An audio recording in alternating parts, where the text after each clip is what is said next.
Real dope. And it's just nice to meet other people. And I just think that when you get to be us who have similar experiences in our why, as you guys talk about, why we got into this job, and then that why goes into now why we want to use it for creativity. The why stays the same, right? Mm-hmm. It's to do something meaningful. It's to impact people. It's to reach back and take somebody with us. One of my favorite quotes, they say it's Abraham Lincoln. It said, if you want to live a truly full life, be friends with people that don't look like you. Mm. How beautiful. It's amazing. Be friends with people that don't look like you. So, yeah, anyways, I'm glad to be here with you guys talking about all that. Hell yeah. This is amazing. Silverback Chronicles Podcast. It's your boy Big H. I got my brother Dre. What's up, baby? What's good? What's going on? Chilling, brother. Happy to be here. Blessed. Grinding. Absolutely. Grind never stops. Never stops. Triple C. Yo. What's good, baby? Maintaining and chilling, bro. Triple C looks super calm today. Look at him. He's the man, bro. He's got the demeanor. Nothing bothers him. No, not at all. Just chilling. Suppressor lifestyle. Right. My guy. My folks, we appreciate you. Thank you for tuning in. Please tell a friend to tell a friend. Don't forget, listen, tomorrow, actually, Fells Point Tavern, our 3rd annual law enforcement officers happy hour. It's going to be amazing. All right. I want to give a shout out to Charlie Schultz, our attorney, Berman, Sobin, and Gross. Please call that man. Personal injury or injured at work. He's the man to go to, Charlie Schultz, Berman, Sobin, and Gross. We want to see everybody out tomorrow. Listen, bring your friends, bring your family members, bring everybody. It's a happy hour, free drinks, free food, all on your boys in blue. We appreciate you. We love you. I'm going to get straight to it. We got a phenomenal man tonight. All right? Phenomenal man, fellow brother in blue on top he wears many different hats, which we all wear in this line of work. Right. But he's the man. He's so much passion, so articulate, so just intelligent. And he's a God-fearing man. And that's why we love the circle that we keep, because we meet and teach everybody. And we all have that one thing, our faith in God. We keep God first always, first and foremost. Listen, with no further ado, our special guest tonight, Jim Klock in the building. Jim, what's up, baby? Whoa, man. That is a heck of an intro. That is a heck of an intro right there. That's it right there. God first, my brothers. Hey, man, it is a blessing to be here with all of you guys, seriously. And my main man, Chris, over there sporting that beautiful, just gray, tight, little gray, just, you know what I mean? I'm just ready for him to spit some wisdom on me over here. Absolutely. Yeah, you guys are awesome, man. I'm so happy to be here and the work you guys are doing. It's an honor to have you here. Seriously, it's been real fun getting to know you a little bit, just the last couple of weeks, but listening to you guys on your podcast, what you're doing, what you're about, you keep talking about your why. So thank you for having me. No, thank you for coming. It means everything. So please tell the world, sir, where you from, born and raised? Born and raised in Fredericksburg, Virginia, a little city about 45 miles, I guess, south of DC. Graduated there, went to the police academy at 20. I actually turned 21 in the police academy. Wow. Had my first foot chase on my 21st birthday. Really? On your birthday? On my birthday, yeah. So what was that like? Well, it was embarrassing. You guys want to if you want to hear the real truth, but it led to you all know, when we're rookies we make mistakes, and then it's either do you want to correct that or not, right? Mm-hmm. So the way my academy worked is I would go Monday through Friday, and then on Friday or Saturday nights, you were allowed to go ride. And almost like with an FTO, even though you weren't assigned a field training officer yet, you could go ride with an FTO. So my buddy Brian was working, and I was so ate up, man. I didn't want to do anything but be a cop. That was all it was for me. Since you was little. Oh man, yeah. That's awesome. Yeah. So it was, I grew up on cop shows. It was the one thing I bonded with my dad. It was Hill Street Blues. It was Andy Griffith, and anyways, what else was I going to do on my 21st birthday, right? It's a Friday night. So, but to make extra money during the time, because, this is mid 90s, we didn't make no money back then, right? Mm-hmm. And so I worked at a Pizza Hut delivering pizzas. Wow. So my first foot pursuit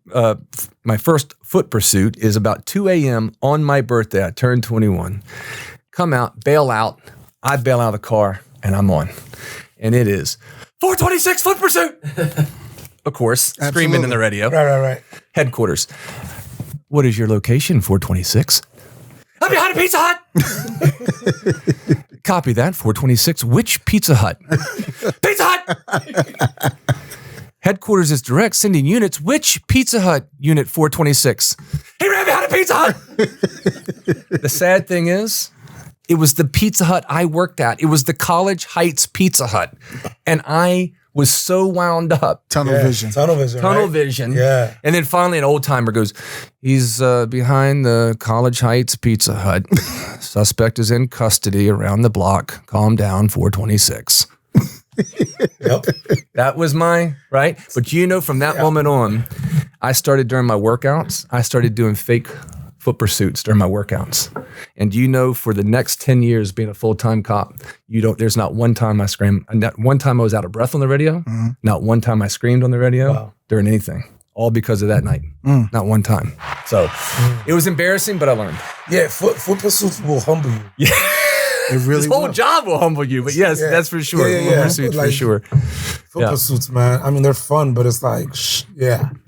But it was still exciting. My 20, turned 21 and got the bag. We got him. So, and it was, I got just. What's your first arrest? It was my first foot pursuit arrest. Yeah. Mm-hmm. That's awesome. Yeah. So, what a good story though, right? So that's then awesome. After that, I did about, almost 3 years as a patrol deputy in Stafford County, Virginia. Shout out to my humble opinion, the greatest sheriff's office in the country, run by Sheriff David Decatur, who is talk about a God-fearing man, brother. He is literally amazing. And things are pretty tight in Virginia. You guys don't fuck around. Yeah. Virginia is pretty squared away. Yeah, most agencies there, especially, Stafford's had a great reputation for a long time. Before him was Sheriff Charlie Jett, who is another great, angel in my life, man of faith. I just was surrounded by such amazing men of faith at a young age. So, but I spent 3 years from there. I wanted to get into the big city. I wanted more action. So I transferred up to Alexandria PD. Okay. Great agency as well.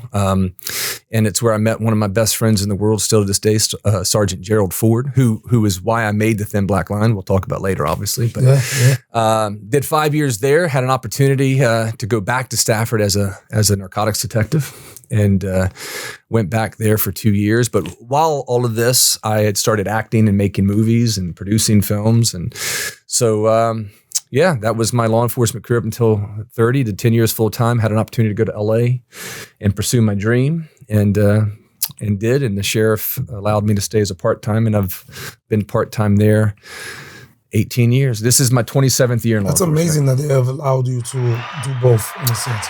Yeah. That's pretty cool. I was just telling my friend Jonathan, who is in studio with us, a great guy, and I was just telling him today about the blessings of people in your life when you're a dreamer. When you have big dreams, right? Yeah. And, people see your success, but they don't know the full story, right? None of us are getting to where we are without some God-breathed angels in our life to believe in us. And I had that, man. Sheriff Jett and then now Sheriff Decatur when I left, and they said, you got a home here. So not only when I moved to LA, and I hear that Tony Robbins burned the boats and I understand that thing, but for me, my favorite part of this profession, law enforcement for me, is the agreement we all make to be men of honor and women of honor, right? To have integrity above approach. Now, not all of us, I get it. There's a small minority of people in this job that don't, but the ones, the vast majority are saying, you and I, we're going to agree to be better. Yep. Right? Because politicians can lie and they stay elected. All the time. How many politicians? We're watching that right now. Right. Absolutely. But if a law enforcement officer, you show up with mustard on your tie and somebody's sending you home. Absolutely. So you're not a good representation of your department. But the majority of the people that you're talking about that you're saying that show up, those are the people that they don't even talk about.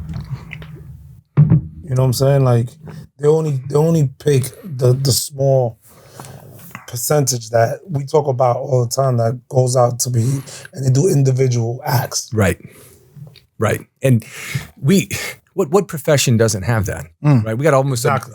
a million sworn police officers in this country, right? You're going to have a percentage that gets through. I mean, the hiring practices are getting more stringent. But let me tell you, you can't teach empathy. No. And you talk about something sliding through a hiring process, right? How do you test for empathy? I get it. You have these psychological, we have polygraphs, we have all this. But the problem is sympathy and empathy look similar. Yep. So if I'm a young cadet and I'm sitting there taking my board and I'm showing sympathy, but I ain't got no empathy, there's a foundational problem that will show itself on the street. Absolutely. It will show itself at some point because sympathy can mask. But without empathy, man, you're gonna be in trouble. So, So then that let me go out to LA, and to be honest with you, having that, still to this day, that I always say, the badge in my pocket, I'm still honored to, even though I've been very blessed to be successful in the entertainment industry, but that badge in my pocket always reminds me I got somewhere to go. I don't have to sell myself out. I don't want to do that bad. I ain't trying to be famous. I don't need to be rich. I need to be a good, God-fearing man, making a positive impact, whatever I'm doing. If it's as an actor, great. Director, producer, sitting here with you guys. How can I be a positive influence? Absolutely. That's it. Now, I know your why for law enforcement.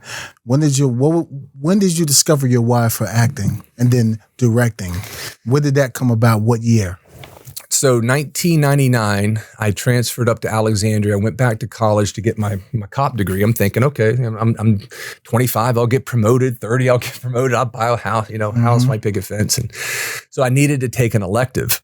And I had done some acting in high school, but I was not part of the theater clique. I'm a Southern guy.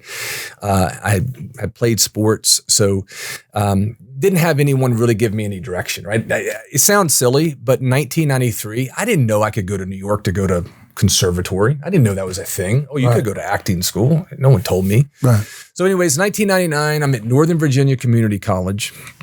And I'm like, well, I can either take art or acting. Well, I acted in high school and I enjoyed that. Easy enough. I'll do that. The very first assignment was a monologue.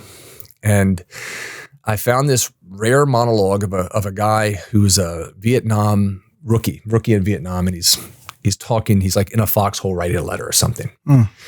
And God bless Dr. Brenda Lewis Holmes. She was teaching. She had been teaching for over 20 years. I do the assignment. We're leaving. She stops me. She goes, "Can you stay for a second?" I said, "Yeah." She says, "I've been teaching for over 20 years. I've never said this to any student. You can do this for a living. You have what it takes." Wow. And I said, "Well, I appreciate it, doctor, but I'm literally going to roll call." I was working midnights. I said, I'm a cop. I said, "I'm taking this for an easy elective." She goes, "I don't care what you are. I'm telling you, you can do this." And 2 weeks later, we had auditions for the fall play. I got the lead in that. And it was just like something inside of me came alive, and that really started the process of that led to another play, and then it led to another play. And what I started realizing was I'd get told, I was always really good at writing reports. Now, I'm not a great technical writer. Like I'd get slammed for having like 99 word run-on sentences and stuff. But I would always get told by Commonwealth attorneys and prosecutors to like, "Man, you lay it out. Like the who, what, when, where. You really why, paint how." that picture. Oh man, I do, right? We feel like we're there. And so I guess I was acting around DC doing plays for about 2 years and was trying to get more involved. Like I loved it, but I still loved being a police officer. And at this point I was in a specialized unit but I didn't necessarily love the sit around and wait of it all, right? The idea of, we'll just wait for someone to call you, or it didn't make any sense to me. So I started reading at first just to learn more. Right. Like I just wanted to learn more. So I'd go to Barnes and Noble and I'd read and Save the Cat. I read Save the Cat, but really, to be honest with you, who it was? It was Billy Bob Thornton had a documentary on History Channel. And it was, I can't even find it to this day, but it was like a hour-long story about him in Sling Blade. Amazing movie, by the way. Amazing movie. Amazing. And the story about him writing it. And he basically said, man, you just got to do it. If you got something to say it. And don't let anyone tell you can't act, you can't do it. Write a play, write a monologue, do whatever. And I'm like, man, this guy's speaking to me. So I started reading him. And then he said in that interview, he goes, if you want to be a good screenwriter, read screenplays. And I'm like, well, that makes sense, right? So I went to Barnes & Noble and I started reading screenplays. I started reading that and I said, and I had an off-duty gig at the old Hoyt Cinema. And they had to, so the city of Alexandria had a rule at that time, whereas if you had so many people in an establishment, you had to hire off-duty police officers, okay? And it was a great job, man, because you got to see movies for free, all that. Yeah. How about that? And so I'm watching movies just nonstop. Don't even realize I'm getting my education, right? Right. Isn't that crazy? Crazy. And so I decide I'm going to write a screenplay about a robbery that takes place in this movie theater. Wow. And says all the stuff I'm reading about making low budget, micro budget films are keep it one location, keep your characters limited, keep your shooting days small, right? And I'm like, okay. So now I literally start writing the producing plan like I'm writing an op plan. That's it. I'm just writing an op plan. Right. Okay. Here's who I need. Here's all this. I meet a kid who had just graduated George Mason. I'm like, hey, you want to direct my movie? And he's like, I've only directed a commercial. Fair enough. Let's do it. Let's do it. And hired all my buddies. All my cop buddies are in it. And made a feature. Now, everybody told me, every actor I knew at the time, theater actors, you can't start with a feature. You got to start with a short. No one starts with a feature. And I'm like, okay, but this book just told me that there's no difference between a feature and a short other than the amount of days it takes to shoot it. Exactly. Well, you can't do it. And I remember saying, how many movies have you done? Well, I'm a theater guy. I haven't done any movies. I'm like, well, I ain't listening to you. Right. So I made this movie, and that movie ended up going to a festival, and I ended up meeting some other people, and then that led to I actually was on The Wire, season 3 of The Wire. I did my first speaking role on a huge show while I was still an undercover cop. So I was working undercover narcotics in Virginia. Wow. Hired as an undercover cop. You guys remember when the idiot white guy shoots the cop, the undercover? Remember the white guy that was always getting in trouble, Preston or you remember? You know what I'm talking about? Yeah. His dad was something. His dad was. Oh, you talking about season 3? Yeah, season 3. Yeah, okay. So my partner gets shot in a foot chase by another cop, by the white cop that had no business being a cop, and so. But that all started from that feature. And and then basically just all my police stuff and all my acting stuff. And I was just doing it all. And, it got to a point where I loved them both, but I had no desire to get promoted. Right. That's how I feel about it now. I have zero desire. I wanted to get promoted so bad. I don't have no desire to get promoted. Mm-hmm. You have a desire to, do you still want to get promoted? I've thought about it because I'm like, for our platform and what we do and how we serve, even if I get promoted, it's a plus. Mm-hmm. Because I'm doing it from a managerial standpoint, but I'm staying true to how I am and how the people need to know how other officers need to be treated and greeted on the streets. And, morale is everything with any department. So once you see that, and patrol is the backbone of every department. I don't care what it is. Yep. So, seeing that, I still go back and forth with it. But, the movie, the acting thing is such an amazing thing. And just the experience I got, it was overwhelming. And just to be speaking to somebody like JB, John Berthon, if y'all don't know what I'm talking about. But just, sitting with him, talking with him, and how he spoke to me, he just was like, bro, you can do this. And I don't know. It puts you in that hard spot. I got something guaranteed that this is like, can it happen? You know what I mean? It's a leap of faith. It is a leap. And but I love it though. And I see why, your why has changed drastically. Yeah. Yeah, it has. But even more so now though, where it's similar was my why in law enforcement was, I always felt really strong with my why. Like I never was doing it. I never needed to be in the paper. I love this, I love the camaraderie. I thought a lot of movies and being in that business was going to be that way. You kind of get a little let down on that, or you get it for a season. You're on a movie for 6 or 7 weeks, and you got this close bond, and then people go do other movies. You lose touch and things like that. But I feel now more than ever, my why in this business is as strong as it's ever been. It's getting stronger. My why is to be a dreamer helping other dreamers. That's my why. My why is to make sure that I'm looking for ways to look at you and say, absolutely. Big dream, bigger the fear factor. Right? Absolutely. Bigger the swing, bigger the reward. Right. And to see you in that scene today, and you have someone like John Bernthal telling you to do it, I'm telling you, brother, you absolutely got the skill set. And it is easy to have other people say, yeah, but that guaranteed paycheck, that guaranteed that, right? I get it, man. I do. My dad did not want me leaving police work. Right. And the other thing is, though, do you want to look back 20 years from now and say, man, I wish I would have that. Right. I just wish, what if? Because, when God calls me home, I'm telling you, I'm going to be exhausted on the battlefield. You're going to have to rip that dream out of my dead, clenched hand. That's how it's going to be. It's not about fame. It's not about money. It's not about any of that stuff. Look, fame, money, I hope this podcast blows up for you guys and you become uber famous and uber rich from it. The reason I can say that is because I know your why is good. That's not why you started it, right? I also know that's not why you want to act more. Mm-hmm. You got something to say. Yes, sir. That's why you want to do it. You got something to say. You got something to do. And here's the thing. You think this platform's big? Wait till you're the lead.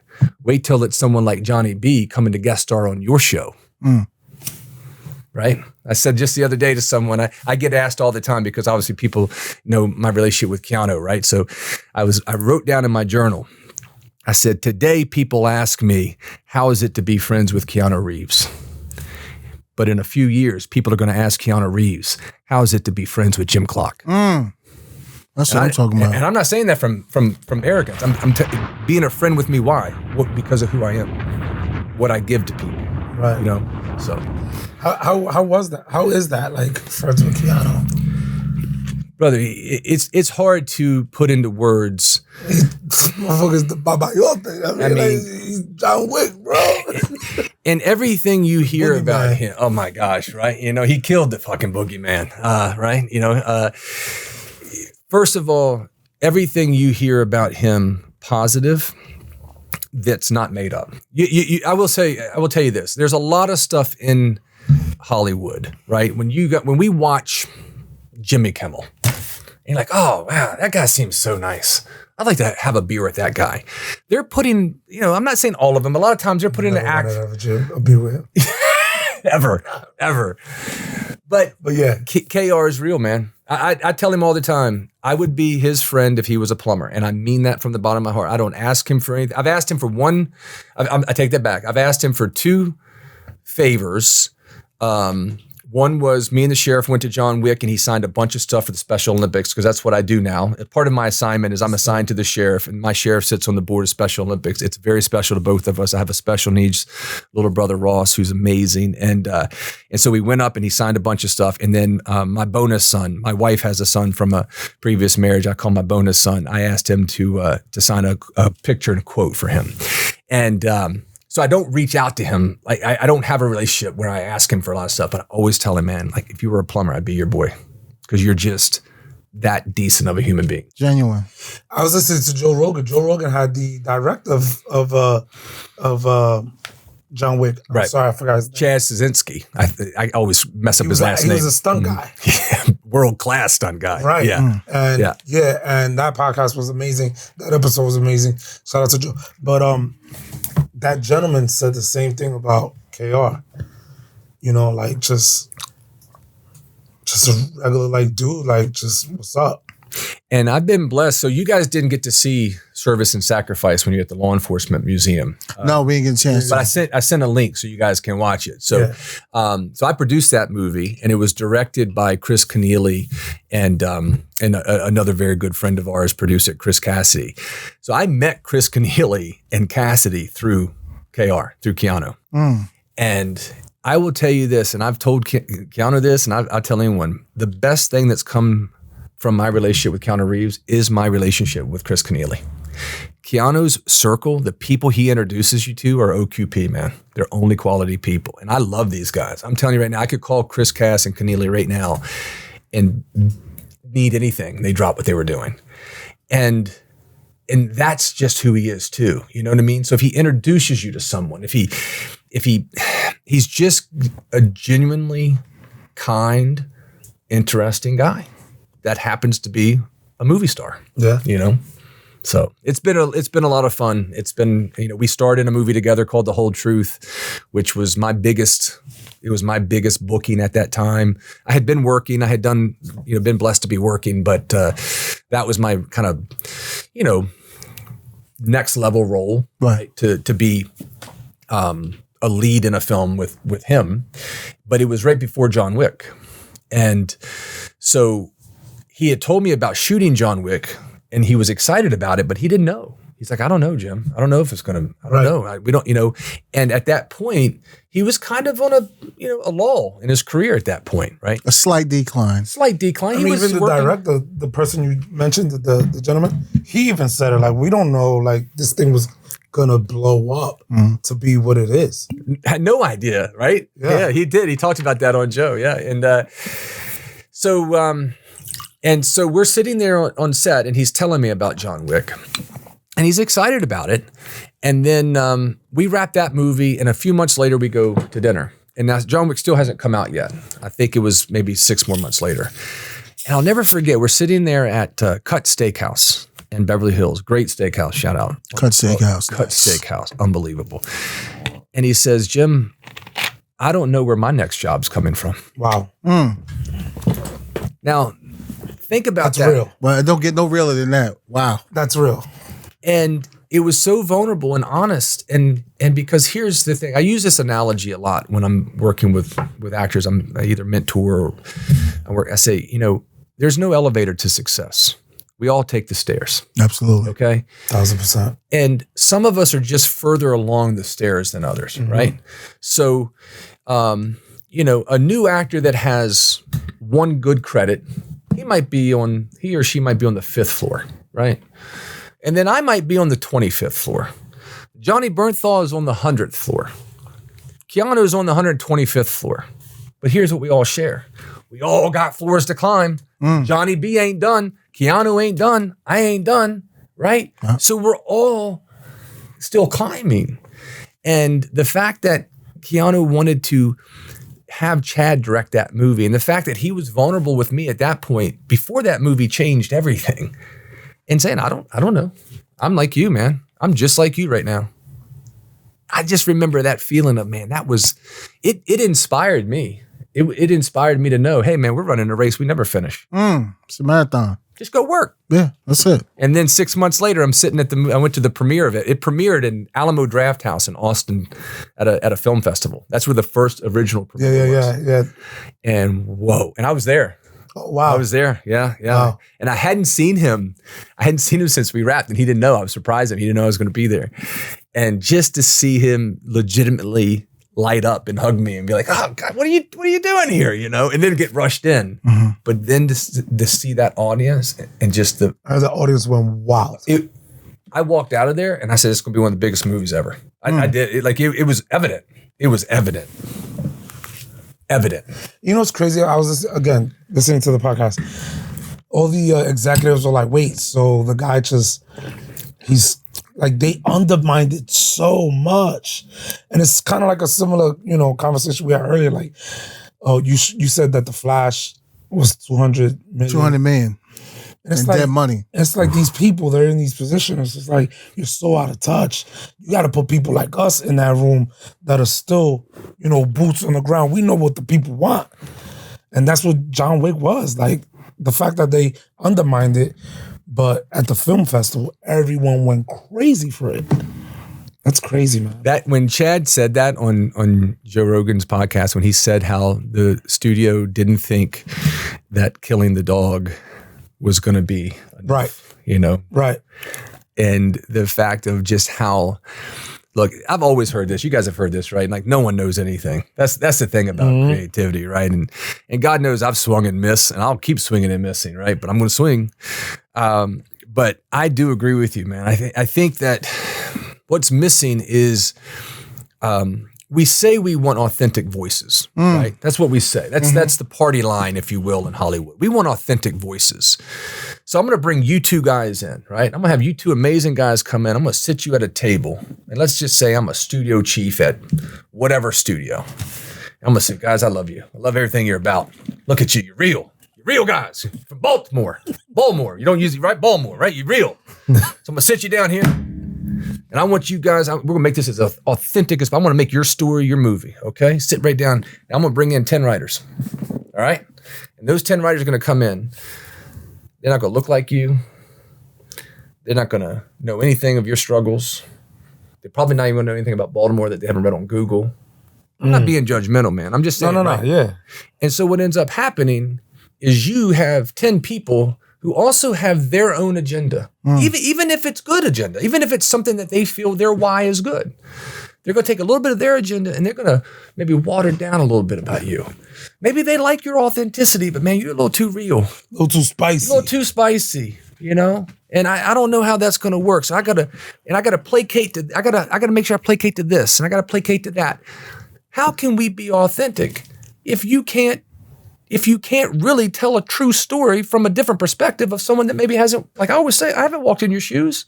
That's what's interesting. I want to see that, you know? And so I think until we're getting it with some cool indie space. I was going to say, do you think that's happening now? I feel like it's starting slowly to, even with police work, things are starting to shift a little bit. I don't know. I could tell you this: the first movie wasn't able to get any press for. The Thin Black Line is the first documentary I've ever made. I've directed 8 or 9 films. I don't even know, right? It's the first. It's a dope doc. Okay. Oh, thank you. Right. Do you know it's the first film my publicist couldn't get any press on? Not one. Wow. Damn. Not one piece of press on it. Do you know, this is a true story, do you know what a very high-end seller to the Netflixes of the world told me? You got to trump it up more. Trump has become an adjective, so they'll use it, they'll say you got to trump it up more, meaning you got to have more conflict. Literally. So The Thin Black Line is a feature film that follows 7 African-American, black, brown police officers over their story of being a black, brown person in America, choosing to put on a uniform. So they face racism, they choose to put on a uniform and go out and make the world a better place. You never see me, you never hear me in the movie, okay? I direct it, but that's what the movie's about. And the guy says to me, I just don't think Netflix is going to buy it. You got to trump it up more. It needs more conflict. I said the movie where the 19-year veteran African-American female was driving her police cruiser to the gym in plain clothes and someone called 911 and said they thought she stole a police cruiser is not enough conflict for you? That's a true story. Like that pisses me off. That's what I'm saying. It's so out of touch. And she balls. She balls telling that story. She just retired. That's one of the most amazing women you ever meet. Carol Burgess, shout out. Shout out, Carol Burgess. Shout out to you, boo. I mean, her husband just got promoted to major in Arlington. He's a stud. That's insane. Stud. John Stud. So anyways. But accolades to you for taking that approach. You know, they say the thin blue line, but you went. The Thin Black Line. Like. What was the premise for that? Yeah. All right. So I'll give you the Reader's Digest version as much as I can. The horrible killing of George Floyd affects all of us, right? Like that's just the truth. We were the first ones to say like, no. Absolutely not. Even though, we were, please. And I saw, when that happened and so my wife and I were in Missouri. My mom had just got sick. My wife and I were in Missouri. And I was, so as I said earlier, one of my best friends in the world is still Sergeant Alexander, Gerald Ford, who taught me. Great name, by the way. Yeah, it is a great name. Amazing. And you know what his nickname is? Mr. President. And he's the man. So he is. And Gerald and I were partners. Gerald worked the North Side projects. I worked what was called the New Projects because it was newer than his.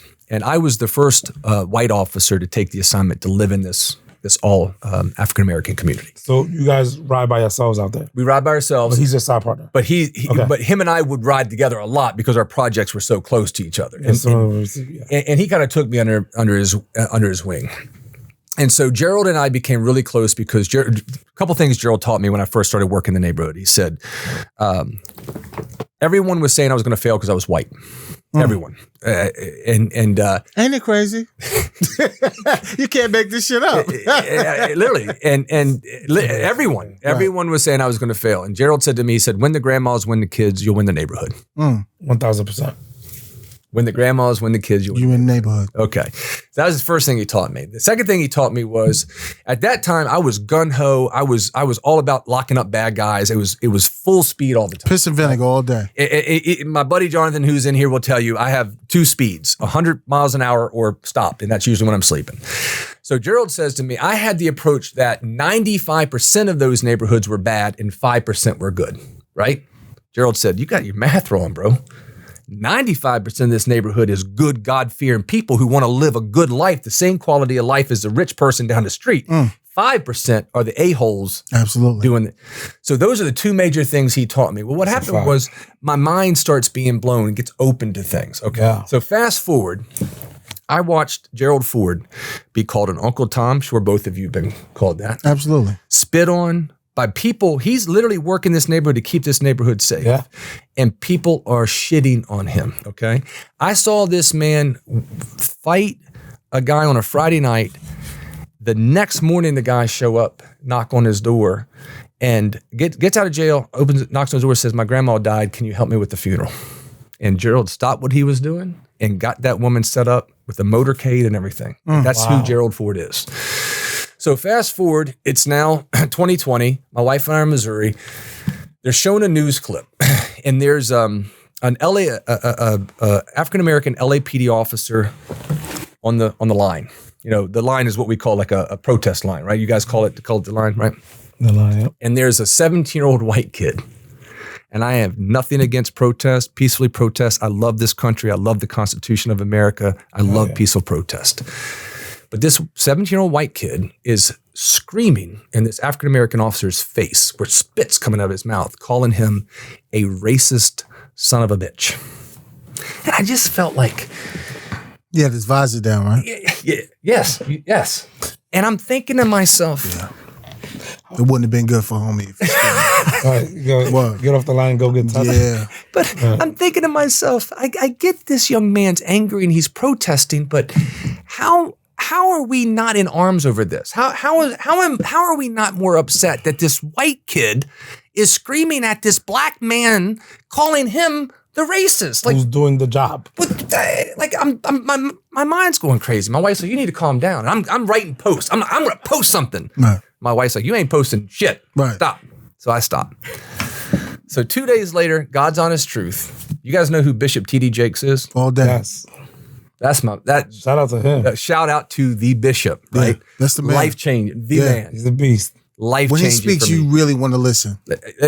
Hey, Bishop, if you need anything, you call me. I'm drop what I'm doing. I'm there. That's a fact. I'll wash your windows. I don't care. If you need some security, what's up?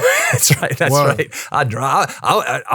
I'll come get groceries. You can make some chicken and apple pie you're always talking about.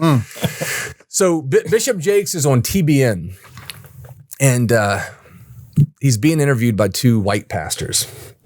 And they say, well, it sounds like you need to take the microphone, Bishop Jakes, and run with this. You need to be the front person to fix this. And I'll never forget, he said, no, you do.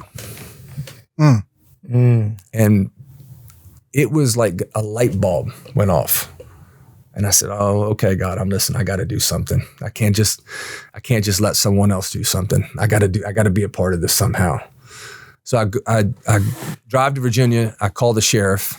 Again, you will not meet a better human than Sheriff David Decatur. I swear to you. And I go to him and I said, hey, we got to do something. He said, yeah, we got to do something.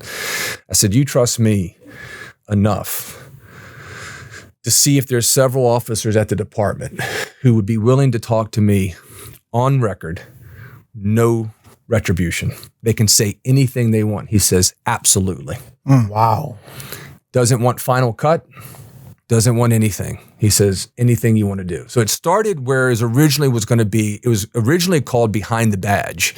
And I was only going to do like 5 or 7 minute interviews and let it be like your story for 7 minutes on YouTube. And we shoot the first couple of days and I'm watching the footage and I said, oh my God, this is bigger. This is bigger than a YouTube, couple of things. And so I went to an amazing man, Vernon Green.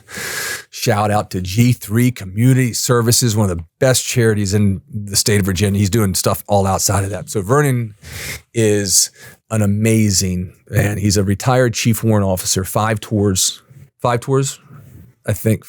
5 tours in Afghanistan and Iraq.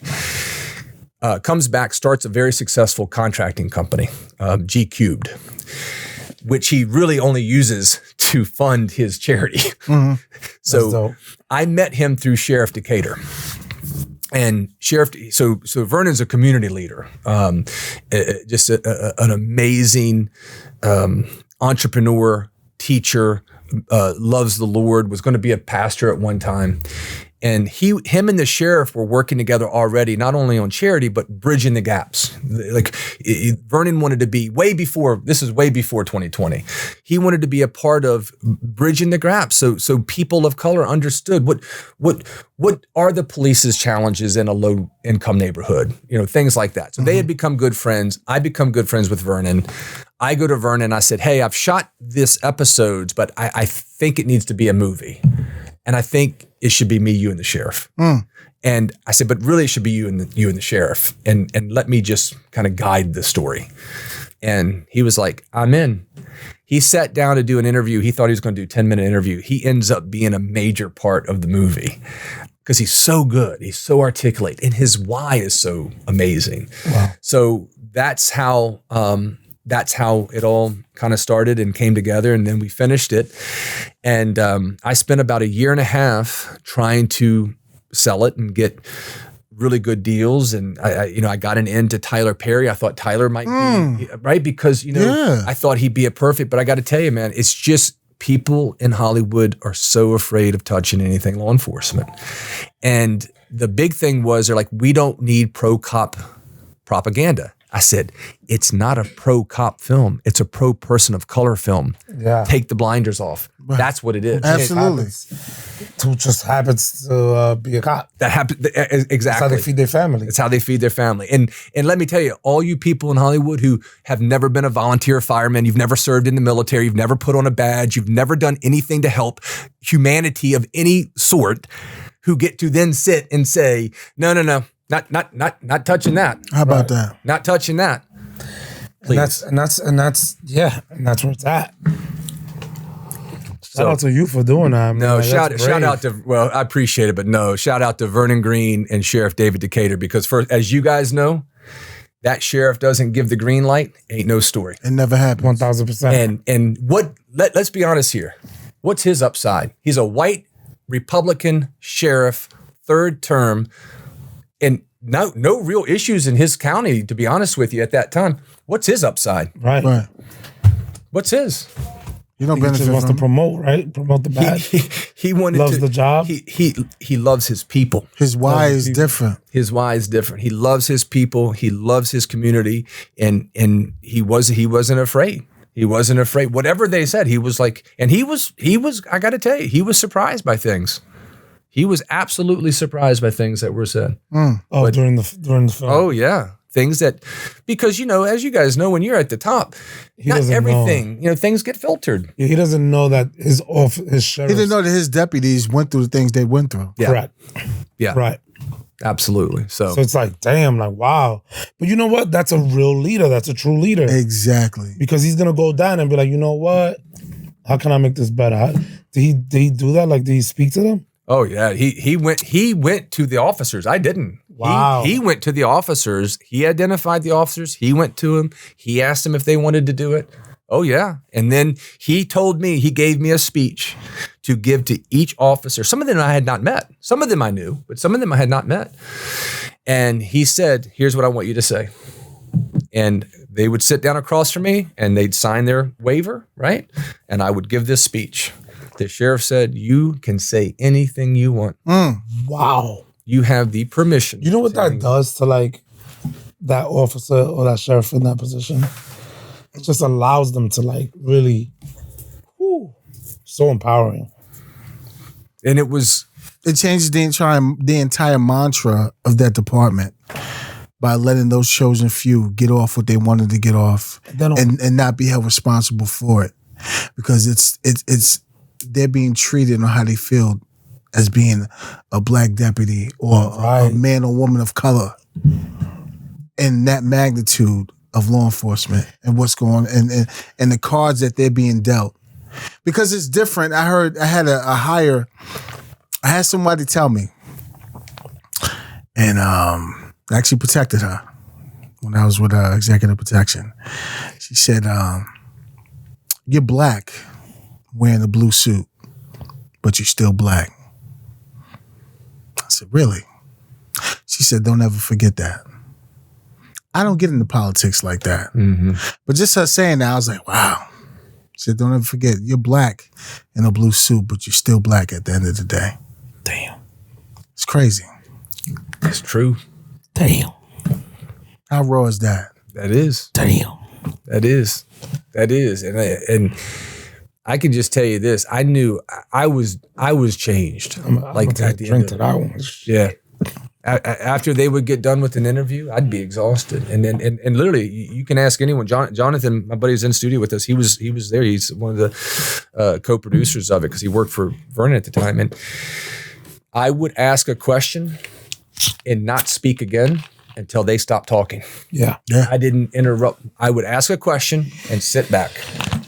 I mean, we had hours and hours and hours of because it became, like you said, someone saying, "Here you go," and no one's going to stop you. Vent. Yeah, vent. And all I know is that the sheriff said to me, one of his favorite quotes is an African proverb: "If you want to go fast, go alone. If you want to go far, go together." Mm-hmm. And he's been saying that to me for years. And we've done a lot of cool work. I produced a movie a few years ago with starred Nick Nolte and Kate Beckinsale. He came out and did Kate Beckinsale's security for me. I mean, him and Kate I. Beckinsale? Oh yeah. Him and I were tight. I mean, I love this man. He's my best friend. Like, there's nothing, right? But I'll tell you, he said to me, "I'd be a liking for her." Oh, yeah. She's easy too. She's easy to work because she's one of the nicest people you ever meet. And she's fun. I mean, she owned the 90s. Oh my God. And Case, one of the hottest. beast, bro. Yeah. You guys, Underworld? Come on. Can we sidebar for one quick story? Absolutely. All right. So I met her. I was her bodyguard for a couple of years. And so I meet her, last minute job. I get a call. "Hey, can you go to Memphis? She needs someone in Memphis." And I had not wanted to do celebrities. I was doing State Department stuff. So when I first went to LA and transitioned out, that's what I did to make my living while I was doing acting and stuff. Right. So the guy says, "Oh, you'll like her. She's super nice." Well, I hadn't seen the Underworlds. I didn't know her work. I didn't know anything about her. He goes, "You'll like her." So I get there and her and I hit it off right away. We hit it off. So she loved to go on walks, and her makeup artist at the time and her assistant would go for a walk in Memphis, and I would shadow. So she didn't necessarily need me close on her. She don't need her up her ass. I'd shadow, right? So I was, 10 feet behind her or so. Now, I really didn't know her work. I hadn't seen the Underworlds at all. And we're probably day 4 or 5. We're going for this walk downtown. Shame on you. I know. It was a shame on me at that time. So we're walking right outside the Peabody Hotel, downtown Memphis. And she's dressed in, she's not dressed all up. She's wearing like a hoodie and yoga pants, maybe even had a ball cap on, and her assistant's there. And these two guys, no one's noticing her at all, right? And these two guys, I'm not kidding, these two big brothers walk by her. Now, they don't get to me yet, right? Because I'm probably 15 feet behind her.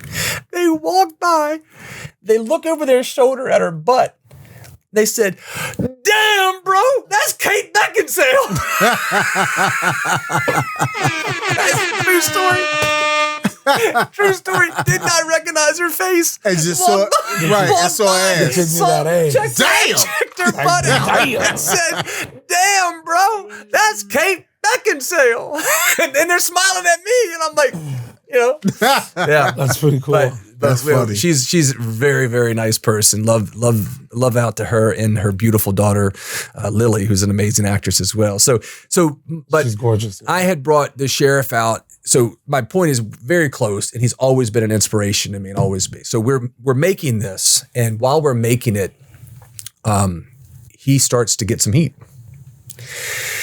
And the heat was, why are you focusing on your black officers? Why, are they more important? Are they, And he said, you know what I said, Jim? I said, what, Sheriff? He said, I remember a lady had 7 children. And someone asked her, they said, ma'am, which one of your kids do you love the most? And she said, the one that needs me the most at this time. Wow. And that was his answer. Wow. And he didn't back down. He didn't back off. You don't like it? Fine. These are who need my love the most right now. That's fire. That's a true story. That's fire. Hey, yo, shout out to Sheriff Decatur, man. You know amazing. What you know what that does for like those African American sheriff that work for him? They're gonna go out there and like go through a war for him. They will do. You know how we are. You get a good supervisor, whatever you need. You know what I'm saying? We're soldiers at the end of the day. You treat me right, I'm a whatever what you want. I could only imagine like how those sheriffs must feel for him. He just went through a war for him. He just uplifted their spirits, man. 1,000%. He just acknowledged and you know understand. He heard them. He heard them. He saw them. He heard them. He took the time out to be like, you know what? I want to know more. Especially what you just said last. I hope they know. I hope they know. Oh my God.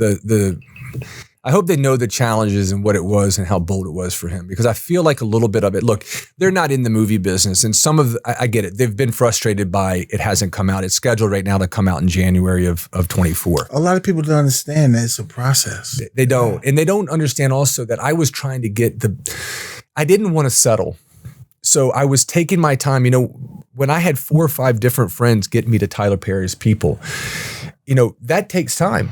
Yeah. It's not like someone says, hey, I know Tyler, and sends you an email and you're talking to Tyler that day. It's weeks of communicating and making schedules. And in all fairness, I never made it to Tyler himself. So I don't know if Tyler ever saw it and passed. So I want to make sure I'm very fair because he might not have. Mm-hmm. But I do know that I was trying to explain it's a process, and it is. I don't just want to put this thing out and then 10 people find it on Amazon Prime. No. And look, I want the world to acknowledge this. Right. And God's timing's perfect timing. Absolutely. So, and so I do know they've been a little frustrated with, because I know how they poured their heart into it. And we did have a huge premiere. I did a special red carpet premiere at the Bible Museum. That's how I met Marcia Farinato from the Law Enforcement Museum and ended up producing Service and Sacrifice, because she came to that. So we had a beautiful red carpet, had a beautiful screening at the Bible Museum. Shout out to the Green family, unbelievable family, who owned the Bible Museum and built the Bible Museum and let us have it for free. Didn't charge me a dime. Wow. Insane. That's really amazing. Believed in it, really believed in the project. But I do think that I hope that they don't let the frustration of the process of when it comes out lose sight of the sheriff's why. I really do. I hope they know how much love and heat he took and didn't have to take. Exactly. I do. I hope that is known. So, but yeah. And then, we got Service and Sacrifice up now. Look at that. Yeah, Marcia, who you guys didn't get to meet Marcia. You met her replacement, Bill, right? Right. Really good guy. Great episode, by the way. Thank you. That's a great episode. We had a lot of fun with them. Yeah. It was especially going through the Sims training video. That was hilarious. Yeah. I loved it. You know what that episode did to me? Like, it really it helped me fall in love back with the career. Seriously. Yeah. You know what I'm saying? Because sometimes you go through it, 13 years on the job, you go through your bumps. You ride your wave, you go you high. And then it's like something happens. But that episode, I was there and I'm like, yo, I love this job. This is the best job in the world. Yeah. Why do you think people stay in the shadows and not proactive like us? And it's okay to speak out and say and do what we do on this platform and just in general. Because I know we're alphas, but we serve with a purpose. And I feel like this was the time 3 years ago when we got this started, because nobody's doing this. But we love what we do as a profession, and we love our comrades, our coworkers, and everybody. So they should be treated accordingly. So I guess we say what they're timid to say. You do. You're the voice for people who don't feel they have a voice. That's just the truth. And isn't that what we're called to do? Yeah. That's what we're called to do. It's I don't really know. I know I battle with it. I know I have a lot of people tell me what I should and shouldn't do. And this might hurt my Hollywood career. This might, and I don't know. How can spreading love and honoring other people, how damaging? Right. How can that hurt? How? I'm not doing any. I mean, I'm not celebrating bad behavior. I'd never celebrate a dirty cop or a dirty lawyer or a dirty politician. Anyone, right? I don't know. I think right now it's just easier. It's just easier to go through life and not, cause conflict for yourself or even put yourself in a position that conflict might arise. I don't know. I'm trying to be more bold myself, just in the simple standpoint of, I know that I love this profession. Just because I don't do it full time anymore. It built who I am. Absolutely. It built the foundation of who I am. I did this from 19 to 30, and in my formative years. And I happen to be really blessed. I heard you had a great guy talking about FTO in one of your episodes, and he was talking about the foundational issues of being an FTO. And what a good field training officer can do for us versus what a bad field training officer can do, right? Because you're either, people, the academy gives us, it's called the basic academy for a reason. It's basic. Then you go to your field training and we get that extensive training, right? Yeah. And if you have any type of bad seeds planted, then that's the formative years. That's your child. That's your kids. That's your kids at 5 learning that type of stuff, right? So for me, as much as I love acting and love my career, and I love all the different people I've gotten to meet, and look, man, I've played more dirty racist in the last 5 years than I ever thought I would. But I will tell you this, that I look at that.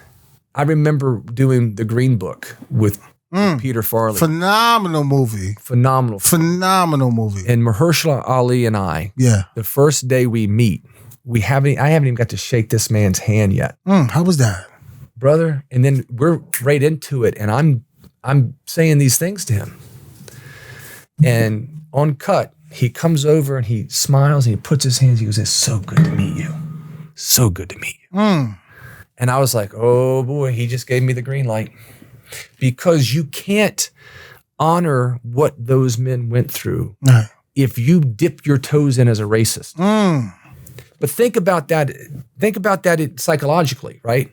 It's the 60s. I'm playing an Alabama State trooper. Yeah. You're not a little racist. No. Come on, Vigo, right? Vigo. Vigo. Yeah. And so I guess my thing about it is I've learned that as an actor, when you agree to play a part, when you're cast to play a part, as you know, you were playing the exact opposite of who you are. Absolutely. Okay? Yeah. But you got to go all in. All in.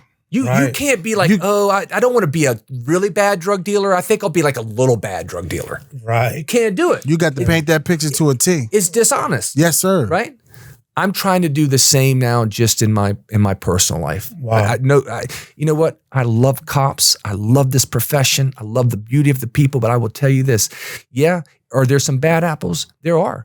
Are there some bad supervisors, chiefs, and lieutenants and majors who wanted to get promoted for ambition because their why sucks? Absolutely. Absolutely. And look at them. But I'm going to tell you right now, one thing I've said since the day I started making Thin Black Line, less people of color in police work is not the answer. It's down 300% in the last 3 years. Less people of color working patrol, becoming cops right now leads to less people of color in positions of power, in positions of supervisors and chiefs of police. Not the answer to making our streets safer and America a better place, the place it should be. So people need to wake up and understand less people of color is not the answer. It's not the answer to this profession. That's my soapbox for that. Well said. Golly. My man. No, but you're right. They don't get no righter than that. I need to. That's what's happening. I don't even know how to follow that up. I mean, it's the truth though. Like, Shit. Tell me how it works. If no people of color, if people of color have dropped 300% applying, who are we hiring? Then who's going to get promoted? So we're going to end up with, I mean, I have one of my dear friends in the world, Lieutenant Dalton Goodrum, Alexandria Police, shout out, former Marine, 25 years in the police department, former SWAT, street crimes, dear friend. I put him in his first movie. Did you? Yes, I did. Slade. So during the pandemic, I shot a horror film called Slade. So my sheriff calls me and says, hey, I got the old water treatment plant as a training facility. It'd be great for a horror film. I said, okay. So I went down and looked at it and I said, damn, you're right. It will be. So I wrote a movie and I shot a horror film in this old water, because everything was shut down during the pandemic. So I needed someone bigger than me to beat me up in a scene. Well, Delton and I had been defensive tactics instructors together and really only stayed in touch like on Facebook. But I always knew he's a natural actor. He was so charismatic. This guy could walk through the streets, man, and everyone loved him. Women loved him. Men wanted to be him, baby. And so I called him. He said, yeah, I want to do it. And he came in and he was amazing. Threw me halfway across a kitchen like I was a feather. I'm 220 pounds.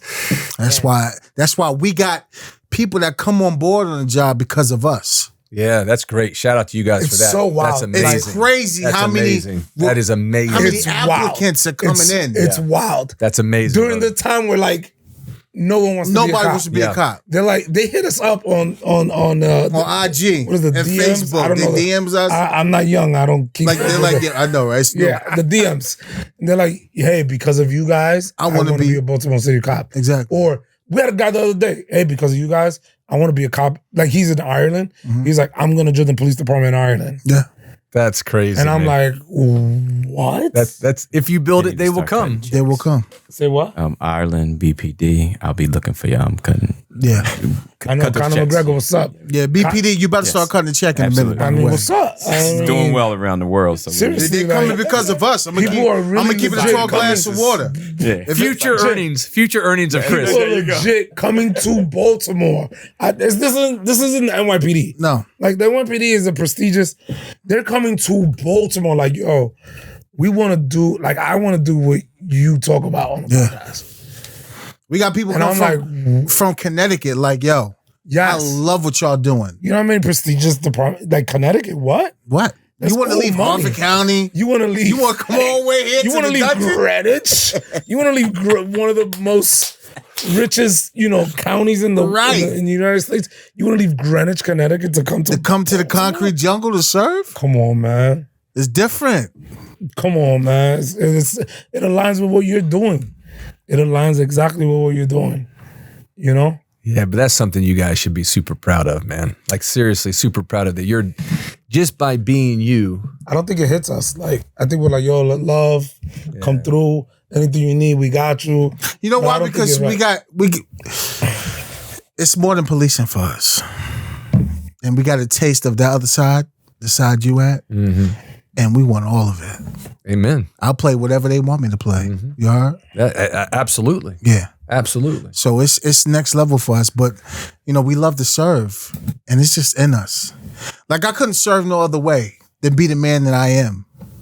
And then be instilled with the policies and procedures in Baltimore City that we have to follow out. I wouldn't have it no other way.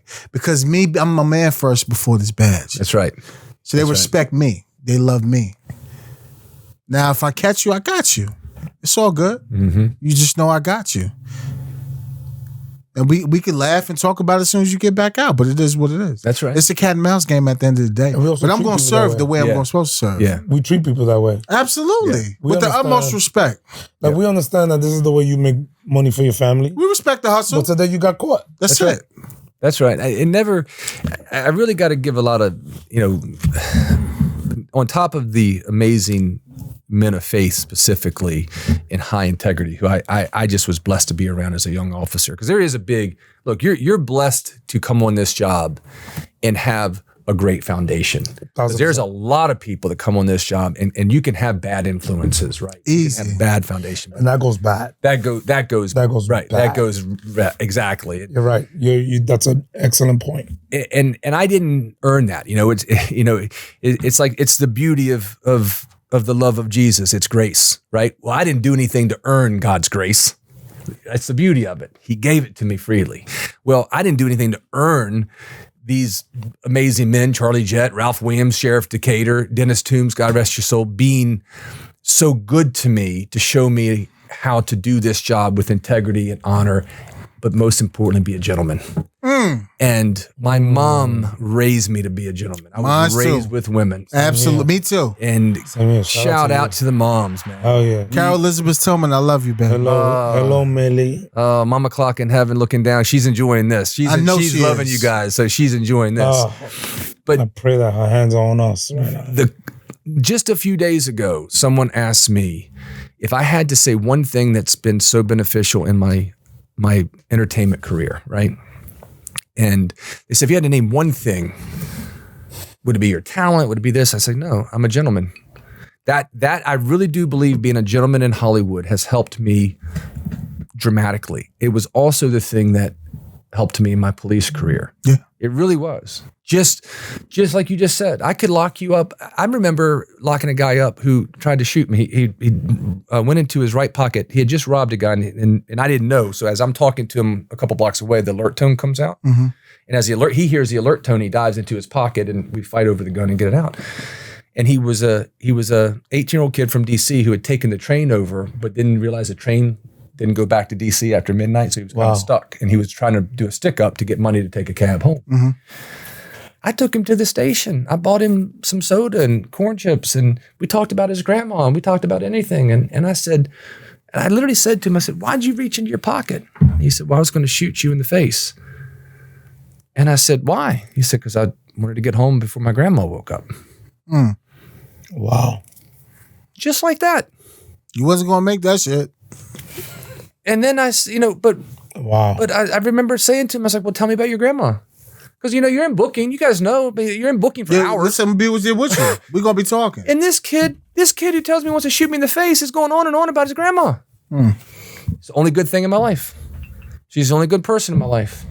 She's the only thing I care about. What did I have to... And you wasn't going to get in the way of it. What's the purpose of motherfucking this kid at this point? Forgive me for using the language. Right. Like, what's the point? Like, No, you used it. It was perfect for that situation. He's going to prison for a long time. He's got an illegal gun. He's a felon. He's going to shoot a police officer in the face. You're going to prison, buddy. Yeah. I don't need to do all that. Let me treat him like let's talk about grandma. Like, that's the last decent human he's going to Especially in Virginia. He's done. Yeah. Done. Especially in Virginia. Dunzo. Especially in Virginia. Dunzo. Commonwealth, you're done. Yeah. Forget it. Motherfuckers get 20 years for armed robbery. Swallow the key. You're done. See ya. Right. Yeah. Like in the cartoons, remember back in the days? You're done. You're done. So, but I agree. The mothers and being a gentleman, but the key components were people around me who just showed me, like, honor and integrity cannot be a light switch. No, you got to carry that all day, every day. And here's the thing.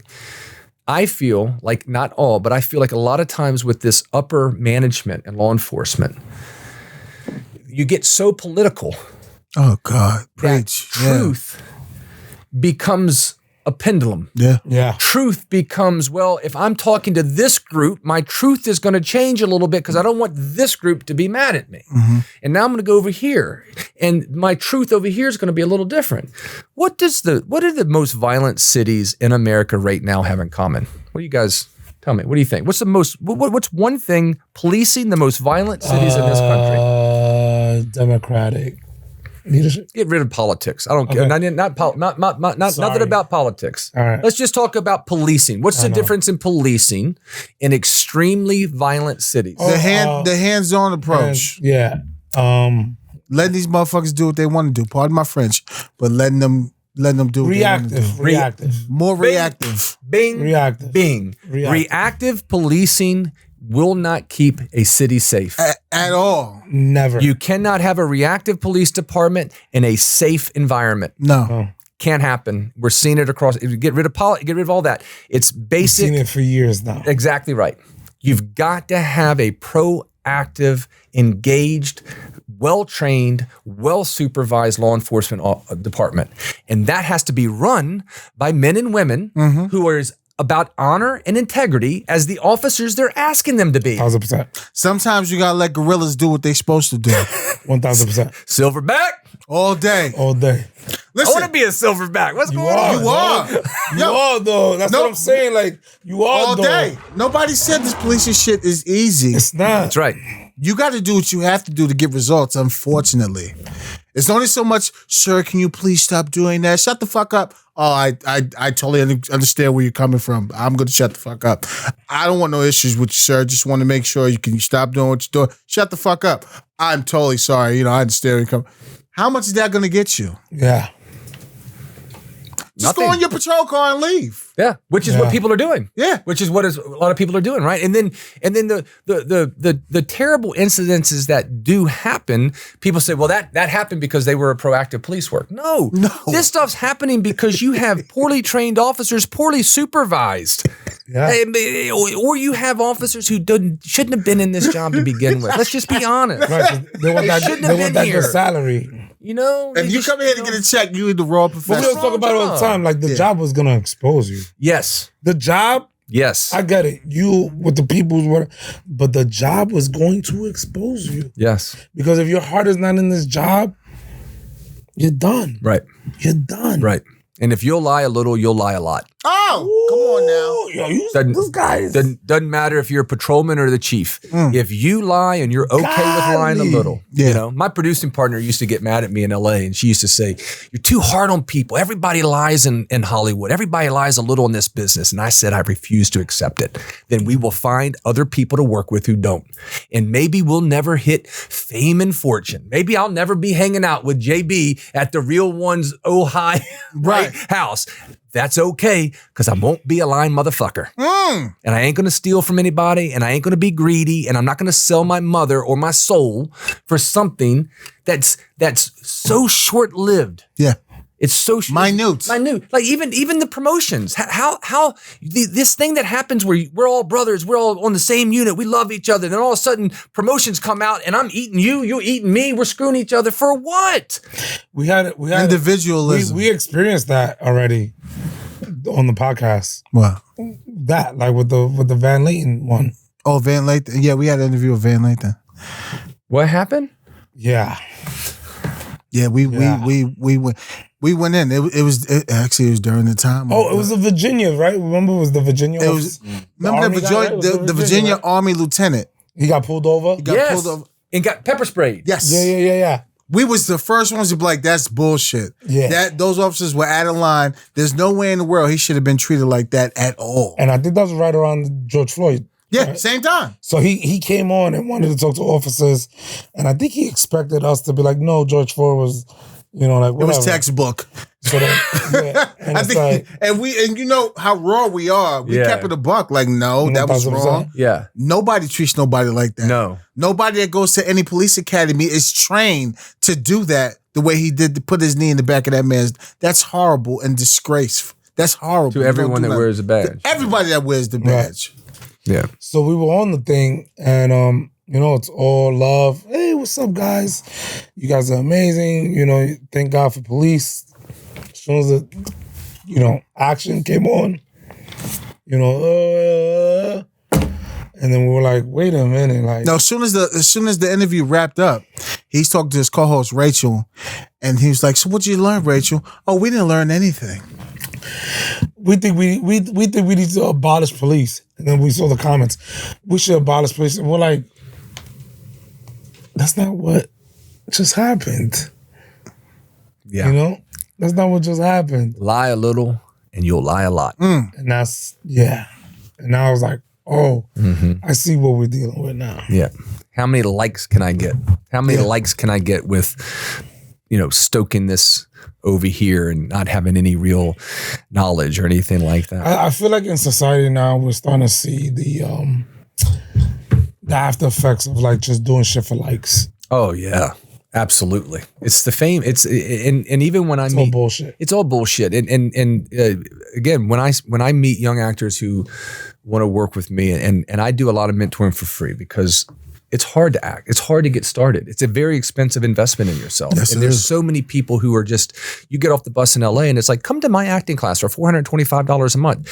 And so you're paying to get to act once a week, but you're not actually able to go act because you've got to work so much to pay for your acting classes, your headshots. And so anyways, but I always do ask people, do you want to be an actor to be famous or to be good? And it's okay. If you want to be famous, I have nothing against you, but I have to know because your why matters to me. Absolutely. And the likes and the fame and the Instagrams and all this. And I even remember I have a picture from Christmas last year, and it was me, Keanu, Chris, and Cass.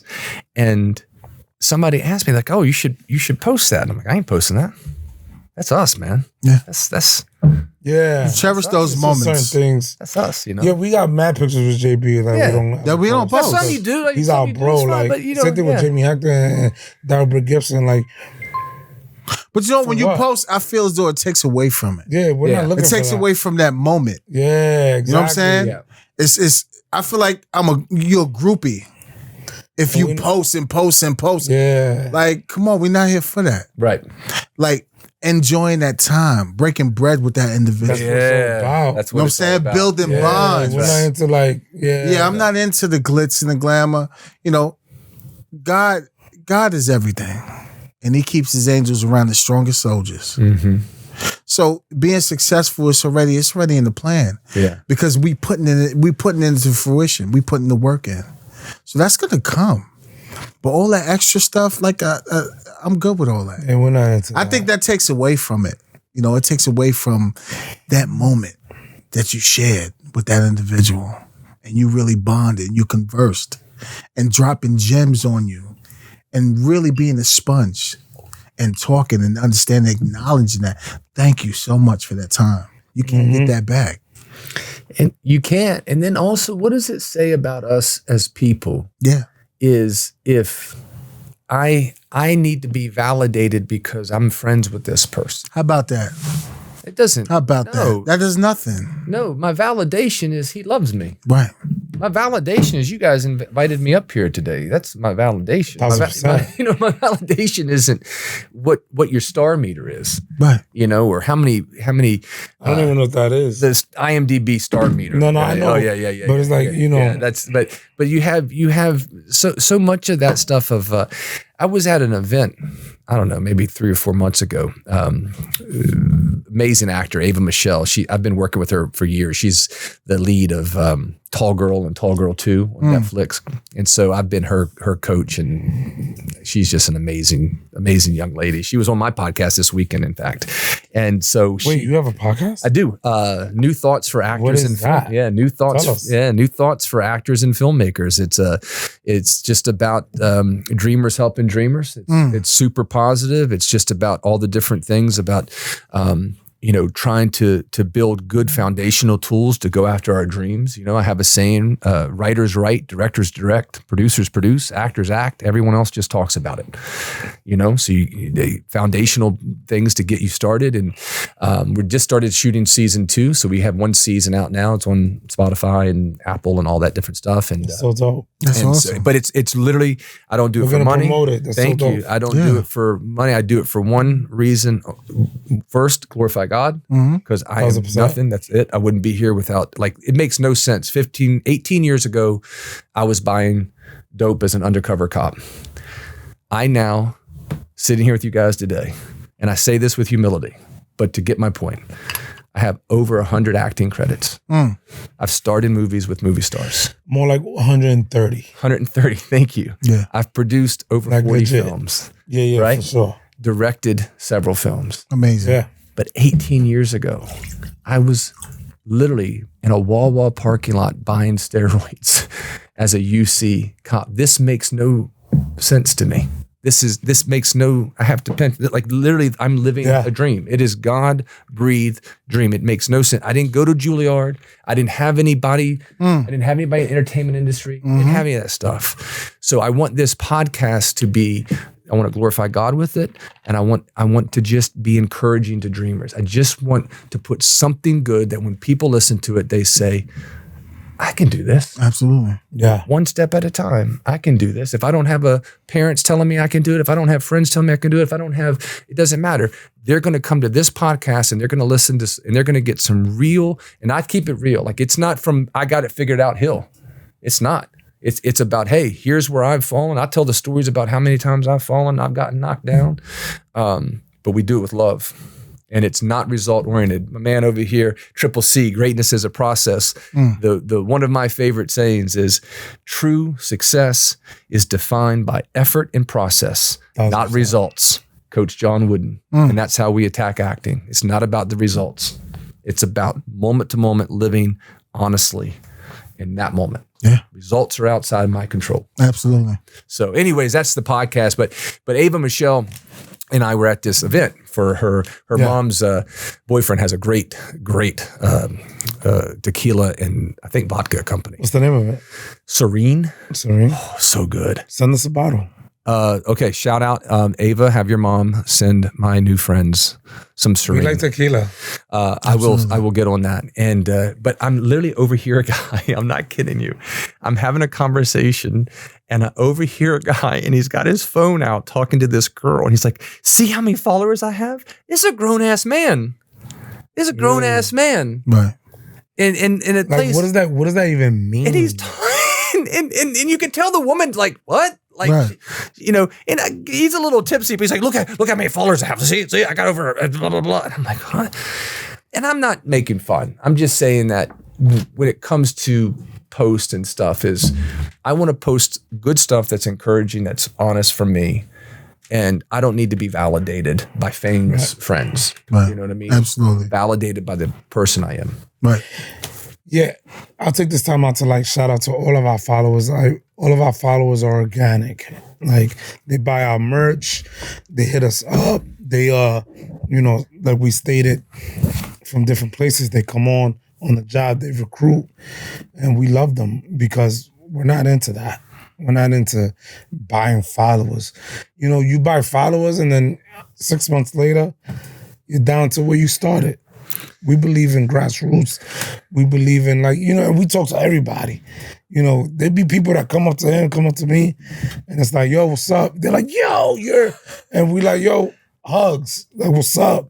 It's all love. And that's what it's all about. You know what I mean?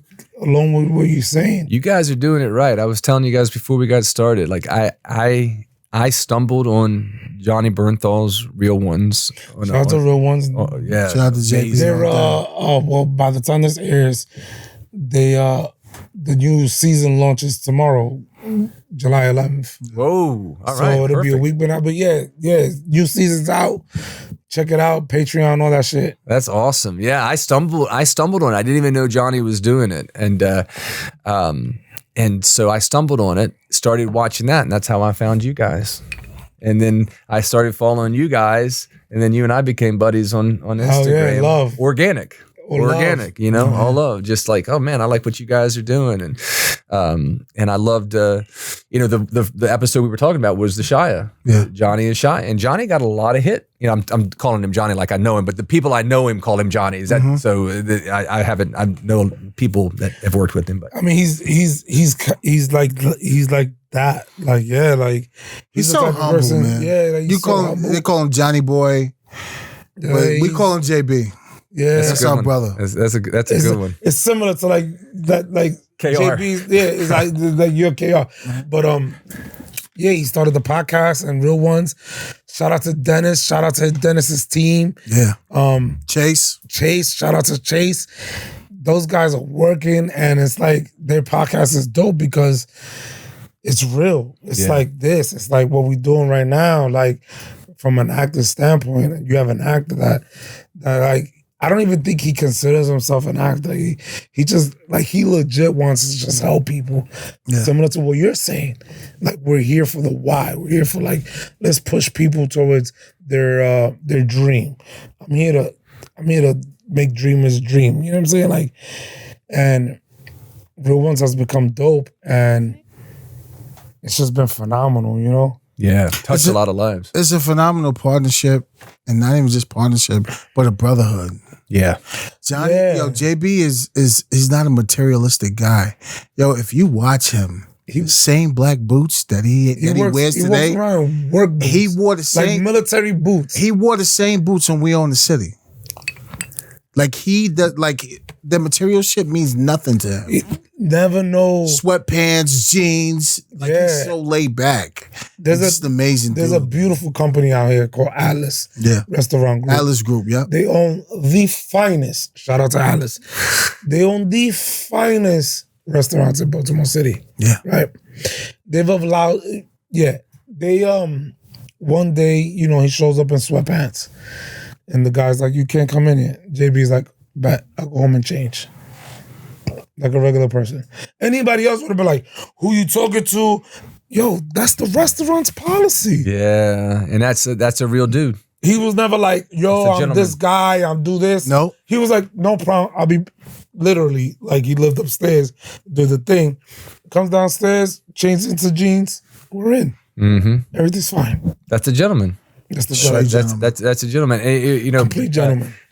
My buddy Jonathan Shore, shout out. My buddy, we were riding up here today, and he said, "Hey, did you see Bernthal posted a great post about Jamie Lee Curtis?" Now I got to. That was pretty dope, wasn't it? Yeah. Well, here's the thing. I did a TV show with Jamie Lee Curtis called Scream Queens, and did a season of that, and she is unworldly amazing. I'm not gonna lie, I hate to bring this up. How hot was she in True Lies? Oh, well, she's still True Lies. When she danced on the pole in the bedroom, fell, but got back up and kept that shit going.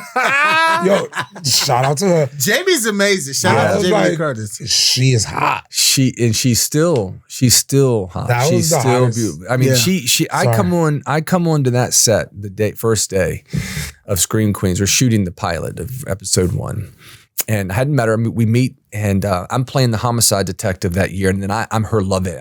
She's banging me behind right to everybody. Holla. My man. There you go. So, but I'm an idiot. Right? Like I'm an idiot detective. You getting that grade A. Cat Daddy Jim. Yeah. That's right. Okay. That's right. And we're sitting there, and first thing I noticed, I loved it. I was eating it up. You know? better. She comes up to me. She comes up to me in rehearsal one day, and it's like 7 a.m. We're just sitting there drinking coffee. She goes, "What if I just walk over and just kiss Jim?" And she just kisses me in rehearsal. I'm down. I'm getting married the next day. I did not have. Wait. You getting married? I was getting married in real life the next day. I got married in New Orleans on June 30th, 2005. While I was, my poor wife, shout out to Marcy Klock, beautiful Marcy. She designed our wedding. My mom's birthday. Oh, is it? Yes. June 30th? Oh, nice.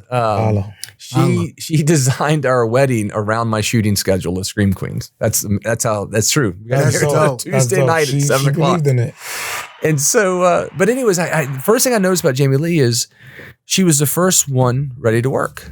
Like I get called into set, and usually, you know, we all get there before number 1, 2, number 3. Not her. She was already there. I'm like, no one beats me to set. But how dope is that? Like the work number ethic. one. Yep. The number one sets the standard of Sets the standard for everything. Wait a minute, number one's here, and step your game up. And that's exactly right. And that's so dope. Unbelievable. That's who she is, though. She is so unbelievably generous, kind, loving, honest. I mean, I can't say enough. So then there's all these girls there, like all these 17-year-old, 18-year-old girls playing the sorority. And the one girl goes, oh, she sees Jamie Lee. She goes, oh my God. Oh my God. Oh my God. My mom's going to be so excited. We love your yogurt commercials. Huh? What? Okay. Think about it. She's 17. Oh yeah. All she really knows Generation is different. generation. She'll know Halloweens. Right. Here's Jamie Lee without missing a boat. Oh, I love those Trading commercials. Places. Trading Places, right? Classic. She says, Jamie Lee doesn't miss a beat. She says, oh, I love those yoga commercials too. They paid for my children's education and I got to stay home and be a stay-home mom and take care of my kids like without missing a beat. No ego. No, like, have you seen anything else I've done? Right. Don't you know who I am? Not at all. Nothing. Oh, I love that. And right then I bonded with her and we were thick as thieves. She was calling, I couldn't go, I had a meeting set for a director for a movie and I couldn't go because of my shooting schedule. And she says, oh, I know him. She's texting him for me right there at lunch. Wow. I'll take care of this. Oh yeah, so when Jonathan told me about Johnny Bernthal's text to her, first thing it showed me was like he's real deal. He's honoring. That's what he's doing. He's honoring. He honored her. He's honoring. He's showing mad respect. But he honors like so many people before him. He's next level, man. So this guy walks around any city he goes to. I've been with him here in Shreveport, and he walks around with fucking his dog. You know what I mean? Like. That's it. Yeah. No security. The guy's as real as it's come, man. And it's just we got to get him and KR in a movie. That's what we got to do. We got to be. We got to put. Yes. We got to put those two. And we need to be in that. if they were like, Yeah. if they were like, yeah, right. That's right. That's right. Yeah. That's right. Like the sub boss. That's right. That's right. That's yeah, right. No, but yeah, that would be those two. dope, those man. two together. I could see those two hitting it off too. Just see a it. similar Hell interest, yeah. you know, See and that? just a very. Let me ask you a question. So, like, I know you was talking about like acting earlier. So, like, how's KR like? You know, his tone is always the same, but it's always so different and successful. Like, how does that work? I don't know. I mean, when I was really working with him on that film, The Whole Truth, and just kind of watching his processes, you know, he's very he's just very present. He's very still, and he's a natural listener. So he you know, one of the things when we first start out is you kind of feel undue pressure as a new actor, right? You feel like you got, you know, there's a great saying, what's the difference between what a movie star has and what a new actor has? Oh, well, the movie star has all this and the new actor doesn't. No, it's the opposite. The new actor has all these pressures and fears, and the successful actor doesn't give a shit anymore because he's already successful, right? But KR just, he was very still, and he's just a listener, and everything.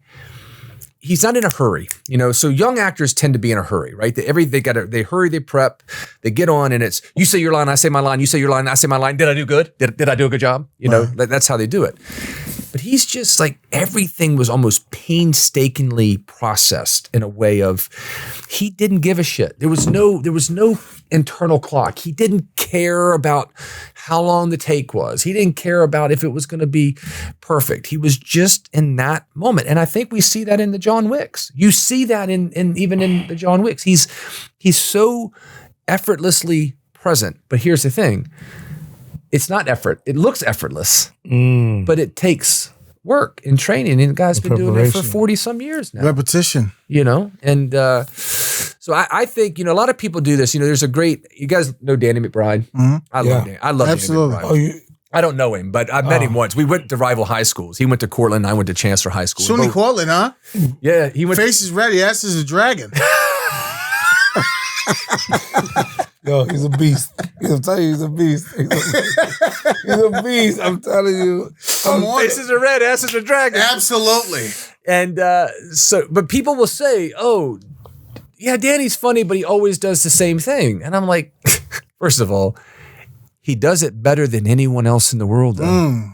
And so when people say things about an actor, like, "Oh, that Al Pacino, but he's always doing Al Pacino," better than anyone else in the world doing Al Pacino. Absolutely. And I don't know. I think that when people, I think Keanu Reeves, in my humble opinion, now honestly, obviously I'm swayed, is one of the most underrated actors in the world. That's a fact. That's what I think. Yeah. Because here's the deal. Name me another actor that could play John Wick. Maybe John Bernthal. That would be my close second. 1,000%. 1,000%. I agree. After those two, No one else. No one. No. I mean, like, look at the Punisher. Neo in the Matrix. The Punisher, like, how many? No, like for real, like. No, listen. No, Bill and Neo in Ted- the Matrix. Hold on, is let's be amazing. clear. Bill and Ted's Excellent Adventure was still my shit. And That was dope. Point Blank and That was period, dope. like That was dope. pound for pound, like I Yeah, put, that was like dope. that was Point blank, back hands in the down. day. What was the other joint he did with he was a Fed in the Surfers? Oh my God. Point That's blank. right. Point blank is Hold on, fucking hold on, crazy. hold on. When he was on the bus. Speed. Oh, yeah, Speed. What speed, we talking about? speed, What we speed, talking? speed. Come on now. If we want to, you know what I mean? No, but Keanu yeah. was like, look at him, But he's still yeah. that guy. Like, I agree. Rest in peace, Patrick Swayze. Though. Yeah, absolutely. Patrick. Patrick. Roadhouse is my favorite movie. Dirty Oh, yeah. Dancing, you Yeah. heard? One of my favorites ever. And Ghost, one of baby. Nobody leaves baby in the corner. Ghost flipped the. Ghost. Oh. Ghost is a Right. Ghost had the hood in there crying, boy. Like, Yeah. what you talking Everybody. about? Yeah. Like, Right. Come Yeah, on. Patrick was underrated too. Yeah. Yes, But he let was. me tell you, in Roadhouse, one of the great. I used to take that Roadhouse as a cop. Fucking Dalton, man. Be nice. What if they're not nice to you? Be nice. Be nice. What if they call your mama a whore? Is she? Is she? Right? But that damn. Did you guys get a chance to see Keanu guest star on my Funny or Die series? I sent you. The Interrogation's Gone Wrong. Yeah. Okay.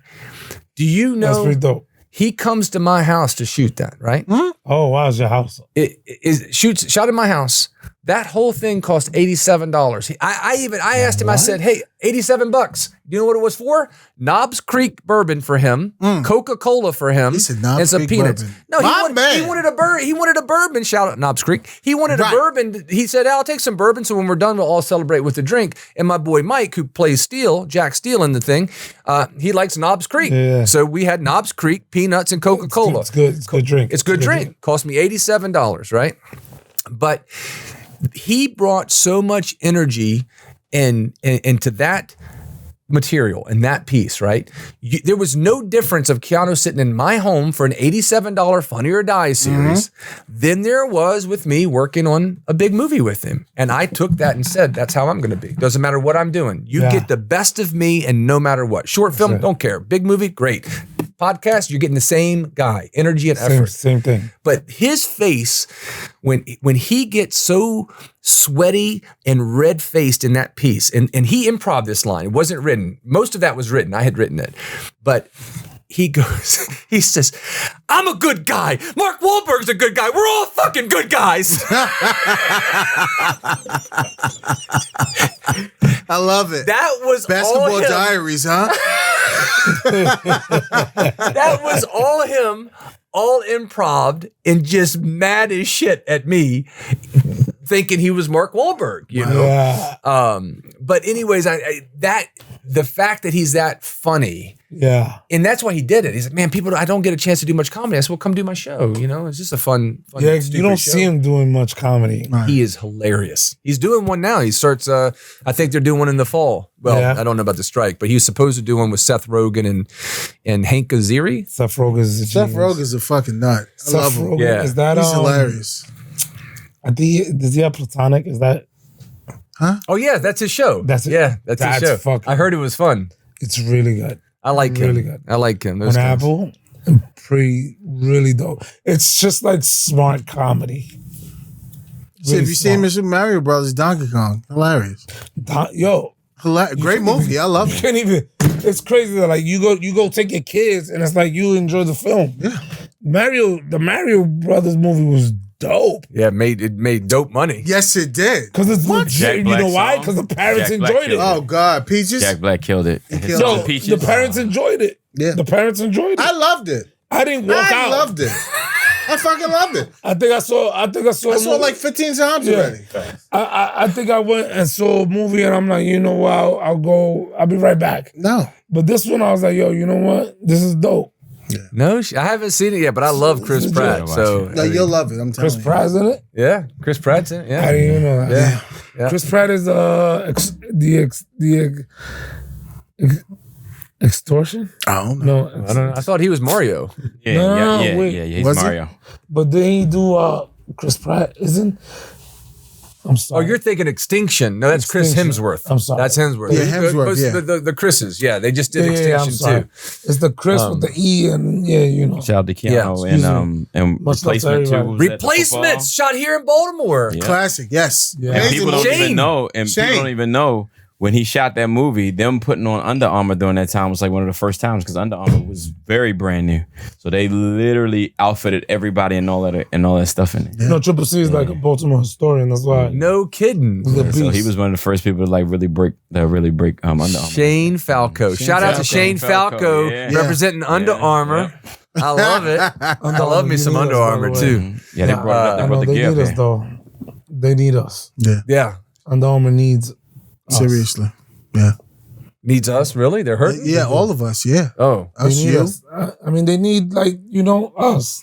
Oh, yeah. Oh, yeah. Yeah. On them shelves. I was sitting there, where's this going? No, they need Needs us. us, needs us, like needs us, like right now, like something, like we need to go to. Let's go, let's load up, boys. He was ready to go. That's what I said. Under Armour, look, he's ready to go. Right. Like okay, evac them out of the Under Armour plant. Bring me some shorts. Exactly. But yeah, that's great. I love Under Armour, man. I have Under Armour shoes. It's a dope company. It Yeah, is. I mean, I love their performance gear and all that shit. Have you guys seen their police boots? Yeah, I got a pair. got like got a 3 pair. pairs. You like them? Yeah. Yeah, they're comfortable. I wish I would have had them back in the day. We Shout could out to give them a Under little Armour. bit more flair, You though. need a little tip. Holla. Oh my goodness. Triple C. Oh, no, I didn't mean it that way. I didn't mean it that way. I didn't mean it that way. Thank you. Right. Even Jesus. Jonathan the Right. bike, Yeah. Jonathan the bike is Right. laughing. No, but no, I didn't mean That's it that okay. way. You're on time out. Stop. You're on time out. You shut did up. it. All right. Now, so, man, this was amazing. So much You fun. guys are I can't fun, thank you enough, man. What do you tell all the new recruits that want to go into this police force and serve with a purpose? What do you tell the new guys that are thinking about coming on to become law enforcement? It's a great question. You know, I was in the DMV the other day with my wife, and the security guy was so squared away. Like, I'm just watching this young man. He's probably 23, 24, but he was squared away, and he was ready. Like, he was like, you know, you look at someone up Prim and and down, proper. prim and proper, but his equipment was good. Like, Ready to go. Oh yeah, He's oh yeah, stage right. absolutely. Yeah, Right. okay. Right, you know, and so I went out and got a coin, one of our challenge coins that I gave you guys in your bags, and Oh, I went back in with a note, and I said, "Hey, man," I said, "You ever thought about becoming a police officer?" He's like, "Oh no, I'm just doing the best I can here." I said, "You got it." I said, "You got the ed factor, young man." I said, "Here, take my phone number. Here's a coin." I said, "You need to come to the sheriff's office." I said, "You're ready." And I wish I would have had this question before then, you know, because I think what I would probably say to the younger recruits who have that burning desire in their belly, right? Right. And the whole world's telling them not to. Right. Everything's telling them not to. You can make more money to work from home. You can make more money working for security. Yeah, you can make more fuck home. that. You can go work for FEMA. Is what I would probably say is there is no better profession in the world to feel more of an impact in a millisecond Yes, sir. on any day that not only changes the lives of who you're helping, but makes you a better person along the way.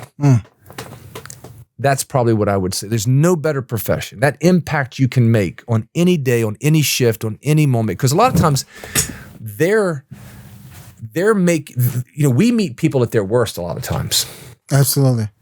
And I just think I would tell a young officer or who is interested in this is like, there's not you think winning the lottery is exciting. You think making some money is exciting. You think that be there for someone in their greatest time of need. Welcome to the greatest show on earth. Amen. Be there then. Yeah, I'll finish with one story that Absolutely. just recently I told. So you know how when we're young gunners, right? And we go out, get together with the boys, we're at barbecues, all that. What do we talk about? We talk about the exciting stuff, right? Mm-hmm. We talk about the chases and we're getting the guns and we're getting the dope and right. That's what we're sharing. It's in this fight and all this. Now, this is my 27th year in law enforcement, okay? And someone asked me about a year or two ago to tell them the greatest story of my career. Greatest story Of my career. Wow. I said, tell us what stands out. And I said, man, I have so many. And like, well, just one that stands out as the best story, the best thing you ever did in your career. And it wasn't a chase. It wasn't a fight. It wasn't taking, pounds of dope off the street. It wasn't working undercover. It was this story. I'm 3 years on the job. I get a DOA, winter night, maybe 11:30. I get a DOA, dead on arrival, do not resuscitate, had a DNR. And when I show up, I'm met by a 15-year-old African-American female who was taking care of her dad in hospice, and her dad is in the living room of an old shanty house in Hartwood, Virginia. Now, Hartwood, Virginia is in Stafford County, but Hartwood's a part of Stafford that's on the way to Fauquier. So it's outside of where it's populated, right? You're going out towards Fauquier County. It's desolate. And the house is really a shanty. It's like literally the dad's dead in this bed, this hospice bed in the living room. There was one small room to the left, and the kitchen was right there, and that was the house. Her two older brothers were in prison by us. Our narco guys, we knew them well. Our narco guys had just put them, they were both catching, I think, dimes. They were both doing dimes for crack. And the rescue squad says, there's the DNR. It's probably going to be an hour or two for the funeral home. I said, okay, well, I got to wait. And she's 15 years old. She's not crying. She's just kind of quiet. She's just sitting there. And I said, is there anything I can get you or anything? And she says, no, my brothers are in, or I said, can we call anyone? She says, no, my brothers are in prison. I don't have any other family. I said, oh, your brothers are in prison? She goes, yeah, you guys put them in prison. I said, oh, okay. She goes, yeah, they were crack dealers and you guys put them in prison. Damn. And I said, oh, okay. And she looks over at her dad, and he's, you guys know, like he's just gone. He's just there. And she looks and she goes, I don't know what to do. And I said, well, do you have any friends? And she says, no. I said, well, what grade do you go? She goes, well, I don't go to school. I had to quit school because you guys put my brothers in prison, and my dad got cancer, and I had to stay home and take care of my dad. 15 years old. 15 years old. And I said, okay. I said, it's going to be okay. We're going to get you squared away. We're going to get you, we're going to make sure you're okay. She goes, I just don't know what to do. And I said, well, would you like to say a prayer? And she looks at me and she says, I don't know how to pray. Wow. Would you show me? Wow. And I took her by the hand. We got on our knees and we prayed over her deceased dad in a hospice bed in this house. Greatest thing I've ever done in 27 years of law enforcement. Shit. Bar none. That's what people need to know. That is what we do. That's powerful. Damn. You can watch your cop shows. You can watch your Chicago PDs. You can watch all these gun battles. You can watch all that stuff. And that ain't real shit. No. You don't get no better than that. At all. So that's why this job is special. That's like, yeah. Wow. What ended up happening with her? Yeah. Well, the family, so she ended up having some family from another part of Virginia who I think came and took care of her. I transferred just after that, like maybe a month later. I went to Alexandria PD. So I lost touch. I never, I knew she was okay. I knew the family, I want to say from Northern Virginia. And then her brothers ended up getting out. I think one kept going back, but one got his life together. Good. So I don't know, but I know in that moment, God had me where I was supposed to be, and he had the right person at the right time. Absolutely. To be there with her, because I can't imagine how traumatic that for 15 years old. And I mean, just what if she would have got, you guys talk about this on the podcast sometimes, how this job can make you bitter. You can get indifferent, right? You can get over the years of being negative. What would have happened if she would have had a decent, good officer with no empathy, nothing left in the gas tank? Said, okay, I'm going to wait in my car. Just imagine if I would just wait in my car. And left her alone. That happens. You see that corpse. That happens. Okay. Well, I'm done here. I'll wait in the car for Right. I wish you the best. And you know the craziest thing? Do you know the thing that scared me the most of this job? Why I will never work homicide? Dead bodies. Yeah. I hated dead bodies. Told him that the other day. Too much. But but people also need to understand, whoever's listening to this, the officers that maybe would have been like, I'm waiting in the car, he probably came off a 24-hour shift. Right.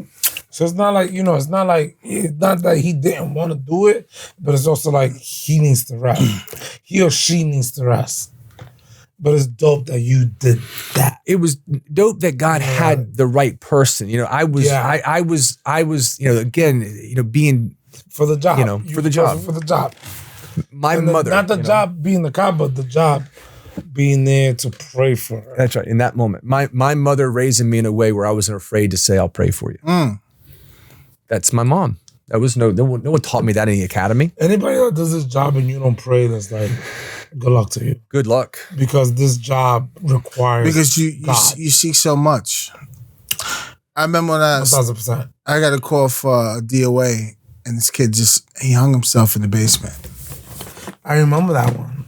You get down there, he had his hood over his head. Yep. But you could see his neck. Yep. Like his neck was snapped. Yep. And he's been sitting there for hours. Yep. And he was still hanging. Like he was still hanging, feet barely touching the floor. I said, damn. But the shit you see. Yeah. That's what I'm saying. Like whoever watches a movie. It's a fucked up way to go out. Yeah. Whoever watches a movie. Seriously. Yeah. Sees like someone hung. Yeah. Cool. Right? But when you see it in real life. Yeah. Fucking next level. Different. Yeah. Or I had a homicide. I get there, it's just me. My victim in the wheelchair. He's cut up, poked all over. And he fell out the wheelchair. He's in the middle of the fucking floor. Stabbed up. And you can see the blood. The blood's been sitting there for a little bit, so it's been a little while. Mm-hmm. So I'm not getting nothing. I just get a text of an anonymous caller, but it's like halfway house or something like that. Yeah. And the text and the caller, they're hiding on the main level in one of the rooms. They tell me, dispatchers give me information, the suspect is downstairs in the basement. So it's just me having to clear this motherfucking house by myself. Thank God I get another coworker that comes. And I'm like, yo, text or call, dispatcher said, the suspect's down in the basement. So now we got to clear the main floor and we got to clear the basement. Because what? We don't know what's behind anything. Yeah. So we got to clear each room, each door, because we don't know what's behind that door. So your sixth sense kicks in immediately. I'm unholstered, ready to go. Yeah. We go downstairs, we clear each room individually. We get to the room, I can hear him in there. Get the fuck out. I want to see your hands up right now. No, I'm kidding. I'm coming. Okay. Come out. Open the door slowly. Let me see your hands. I want to see give me your hands. I need to see your hands. Your mouth don't do shit. Everything's in the hands. I need to see those hands. Comes out, he's got blood all over his hands. Surrenders with no problem. I found a knife. He told me what a knife was in his top desk drawer. Everything. He cut this man up like bad. Bad. Place him in cuffs. Homicide comes. But, we do that. We go to homicide. About an hour later, report's done. We back on the street tonight. That's right. Next call. Yep. Yeah. That's what most people don't know. No. That's what they don't know. They don't, it's what that, it's not what you don't get paid for what you do. You get paid for what you might have to do. And that being prepared all the time and going from something so, you can go from catastrophic to then going to an 87-year-old, great grandma who can't find her keys. But guess what? To her, that's the most important thing. That's drastic. she doesn't know that you just left that scene. And she's and so our job is to then go from that scene to our great grandma. Yeah. And understand, I got to be here for her, and I got to understand that these keys, right, are the most important thing to her, and I got to be present, and I can't be saying, do you know what I just came from? Right. You can't say that. It's our job to compartmentalize everything because we're the professionals. Yeah. So anything we go through, we signed up for. That's right. That's right. That's You exactly. can't bitch and complain. No, you signed up for this. Yeah. So it's tough to hear outsiders that don't even know the profession or dare to go through, get treatment, get training to know exactly what we go through. They hear how harsh they talk about it. When you never stepped a foot in what we do. Right. Right. But it takes us to get out there. No, what you guys are doing, what you're doing also creatively with your other, the other projects, Other endeavors, absolutely. other endeavors, and the same thing that I'm trying to do as well. And I was on a movie set. You guys ever see Free State of Jones? It was out a few years ago. McConaughey, Matthew McConaughey? McConaughey, yeah. And Two for the money, huh? Two for the Money was a good, Phenomenal movie. Phenomenal movie. With Him and Al Pacino. Al Pacino, Absolutely. Yeah. I've done a couple projects. I was in True Detective with Matthew, and then I did Free State of Jones with Matthew. But they put us up at this hotel, and we're sitting around one night, just having some beers around the Detective. Yeah. The Teddy Bertrand, organized crime unit. Amazing. And so we're sitting around, a bunch of actors sitting around this little fire pit, this beautiful hotel just outside of New Orleans, Louisiana. And they, at that time, do you guys remember when Cincinnati police had got they got a man with a gun on school property, and they got there, and the kid turned around, and they shot him. He had a pistol in his hand, and they shot him. Do you guys remember the story? I don't remember. 2014, 15, I think. And it was a big incident because the kid ended up being 14 years old, I think. Where was it at? It's not in the zoo or nothing that he was standing? No, it was outside of a school zone, but it was in that school zone, like a drug-free school zone. Right. Like a block away. Like a block away, I think. Yeah. And so I don't want to get too into the weeds because I don't remember the story exactly, but from what I understand is it came out, it's like 4:00 in the afternoon, and this man with a gun. And, as we know, active shooter training has changed over the years. Absolutely. Right? I remember first time I went to active shooter training would have been 2002 or 2003, maybe. And I don't know where you guys were when when it first started, you had to have a 4-person diamond.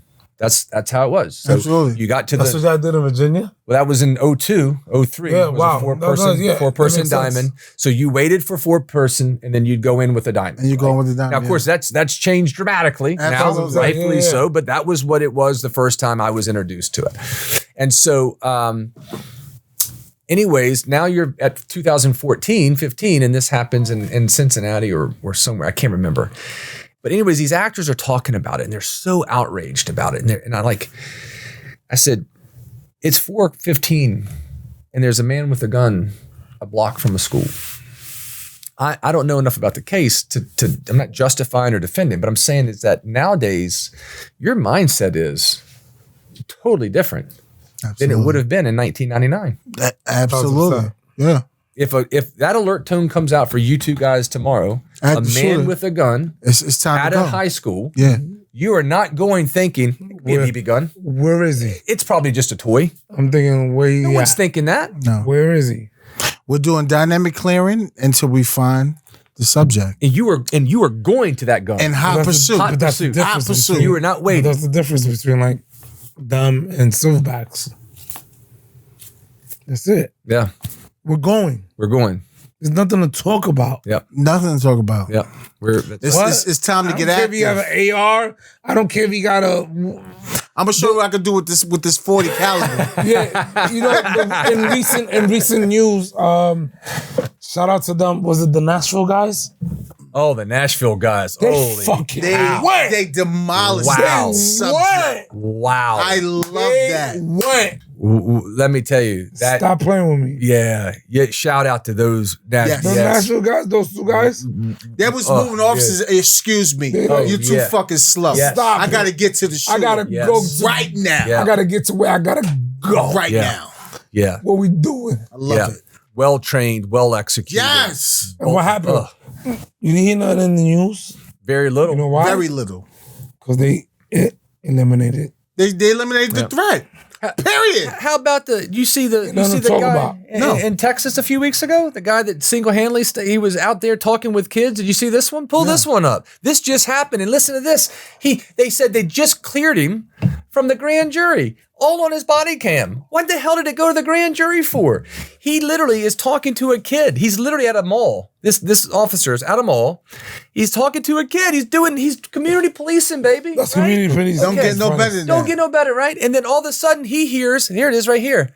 Oh, Allen yeah, I saw Police. that. Yeah. He hears pap, pap, pap, pap, pap, gets them out, gets Go in his mode. car, gets his AR or his M4, boom, right to it, runs from one side of the mall all the way to the other side of the mall, engages, drop it, pap, pap, pap, pap, boom, over. Do you know how I heard about it? Police1.com. Yep. No. This guy's legit He's a hero. He's a hero. He's I a mean, hero. you know about running to the fire and doing it. I you know, mean, and like on us, like we will claim him as a silverback. yeah. He's a silverback. Look at that. He's talking. Okay, it's time Oh to get yeah, to work word. now. That's what Yep. we're doing. Bet. Get in the car. He's a silverback. I love it. He saved so many lives. So many lives. And he runs. He because you know the shots are so loud, he doesn't know how close it is. So he takes off running, but he runs forever. Yeah. He Just runs. trying to get to the subject. Yeah. He's so out of breath trying to tell the guy. He's still You screaming know the what's guy to crazy? drop the Like when weapon. people be like, "Oh my God, AR is such a bad weapon." It's like Don't matter Stop what it. it is. not Let me an get on AR. sites and it's Yeah. ready to get it's to the work. operator. Yeah. That's right. This was amazing. But I don't He ran from know the back of the thing. where we have stopped celebrating the heroes is just strange. And to isn't me. that asinine, And that's the man? thing is like the United States, we're a hero country. Like all of us, the United States, we're Absolutely. heroes. Absolutely. We build heroes. Like we're the meanest, the baddest. Like even down to like our cars have the biggest engines. Like why are we not going away from? Like why are we going away from that? No, like that's what we are. That's what we should be, and that's it. That is it. Is he a brother? Yeah. Is he my brother? Yeah. Is he a brother? Yes. He is. I don't know, but I mean, is. He is. probably. Yeah. They show a picture of him later. He is. Yeah. He's That's a man But that's like not. I asked our he's not. He's not willing to die. so He saved everyone else. our Commonwealth Attorney of Stafford, Virginia is Eric Olson, who is you talk about a stand-up Commonwealth Attorney. We call him Commonwealth Attorneys, district attorneys here, right? But he is amazing. Like he is law and order. He loves police. I love Eric. Shout out Eric Olson. I asked Eric about this and I said, Eric, if that happens here, is that going to the grand jury? He said, hell no. That ain't going to a grand jury. It's a clean shoot. It's all on body cam. You can't get any. I said, this is Texas. Like, why is this going to the grand? Why did this should guy never have to get go to there the at all. grand jury for the grand the jury to time. clear him? And they said, and Eric said, he goes, that's the world of Policing now. Policing now. COIA. We're going to send everybody. And he's like, hell no, not here. He's But like, this is like, body cams, like all officers that are doing the right thing, they love body cams. yeah, Body absolutely. cams is amazing. Yeah. Shout out Allen Police Department. Shout out to him. Yep. Amazing. Heroes. You guys are heroes. Appreciate you, man. Man, appreciate you guys. This Means is fun, everything. brother. This perfect. is fun. I hope we do it Yeah, again. fun. You guys should have, you know what you guys should have? You should have the sheriff and Vernon come on to Let's do it. for the Thin Black Line. Let's when the do movie it. comes Yeah. out. Absolutely. Set it up. Yeah, because you guys would love Vernon, and his charity is amazing, and I could see you guys all getting together and doing some stuff. And You fam, set it up. And he's fantastic. And Sheriff Decatur already said, so all you guys got his card with his cell number, just so you know, in that bag. Yeah, we'll reach out to him. And he said, anytime, if you ever want to come down to the sheriff's office, our simulator is. So our simulator, the simulator at our agency is full 360 world. You guys know who Craig Robinson is? The actor Craig Robinson from The Office. He's a comedian. Oh, yeah. I don't know what you're talking about. Okay, I took him. He's a good friend of mine. So he was here he was in DC doing stand up, and I took him, and I got video of him. We can do, not only do we do our patrol belt, but we can put like a little taser on the back. So if you don't move to cover, the instructor can buzz you like you get shot. Good. Okay. Yeah. But we do M4, baton, pepper, taser, everything plays, and it's a full 360. Oh, that's perfect. 360 world. I had my bonus son went and did it. I'll send you guys a video of him doing it. It's amazing. But anytime you guys want to come down and visit, you guys should totally come down and maybe do an episode down there or something. I would love to do that. Say less. Absolutely. It's great. You guys will love them. But this has been a real pleasure, guys, and keep doing the work. And then, big fans of you guys, big fans of JB. And means everything. Yeah. And we're going to get you. Yeah. Get me working, baby. That's right. What I'm looking for. That's right. We're gonna Every bit of it. Hey, Jonathan, do I come through? Come through. That's a biker right there. Right. I know you do. He booked his first job. Perfect. Half baked too. That's amazing. I know. Congrats, my brother. Yeah. It means everything. So dope. So, Jim, how can the world reach out to you? How can they converse with you? Tell them about the where can they see you titles you've been on. Right. 130 titles. Hey, I got some stuff. Burial should be coming out this year, early next. Jamie Foxx, Prayers for Jamie. Prayers for Jamie. I know he's going through it. Let me tell you, you talk about class act. That guy should teach a class on being a movie star. So shout out to him and his family. Wonderful, wonderful. Had so much fun with him on The Burial. That should be coming out. But for me is, on Instagram, and I have my website, jimklock.com. Kind of follow me there. Some press and teaching I do, along with my law enforcement and my acting, producing, directing. Got a movie coming up. So Instagram is Jim D. Klock, Klock. And then, check out Interrogations Gone Wrong, or just Google Keanu Reeves arrested. That's a fun one if you want to see something. Okay. Something fun. Tell them about Thin Blue Black Line. Thin Black Line, feature documentary, be coming out early next year by Global Digital Releasing. And very excited about that. The trailer should be dropping, I would say, probably October. Nice. And then if you guys get a chance, movie I produced, my good friend Chris Keneally directed, called Service and Sacrifice, which plays at the National Law Enforcement Museum all the time. Something I'm very proud of. And Sergeant Gerald Ford is in that. My buddy I was telling you about. Such a good name. He's in that, and so is Sergeant Carol Burgess. So got those, and then just produced a film called Like Father, Like Son that should come out probably early next year as well. Nice. And it's Dermot. What's that about? So it's basically a serial killer son. Serial killer's in prison. His son starts to get the urges. Oh, he's early 20s. Nice. So like it crept to the son. Exactly. And so did he inherit this skill set and this desire? And so we kind of follow the son through this story of little Dexter in them, huh? Little Dexter. There you go. Little Dexter, little 7 maybe, Nice. But very excited. Dermot Mulroney is just an amazing actor, and we're excited about it. Amazing. Yep. Listen, I can't thank you enough for your time. Your expertise, your experience, it means everything to us. It really does. Just sitting here talking to you just means everything. Thank you. Oh, so thank you. much. Thank you, guys. God bless you. God bless Baltimore Police Department. God bless Stafford County Sheriff's Office, please. And, Sheriff Decatur. Sheriff Decatur, and all of our amazing men and women in law enforcement. Yeah. Let's be safe out there. Pray for each other. Watch each other's back, and go home. Yes, sir. God bless you guys. Peace and love. Phenomenal episode. I love it. Triple C. Blessed are the peacemakers. My peoples, we love you. Silverback Chronicles Podcast. Tell a friend and tell a friend. Thank you for tuning in. Shout out to our brother Jim Klock. He's the man.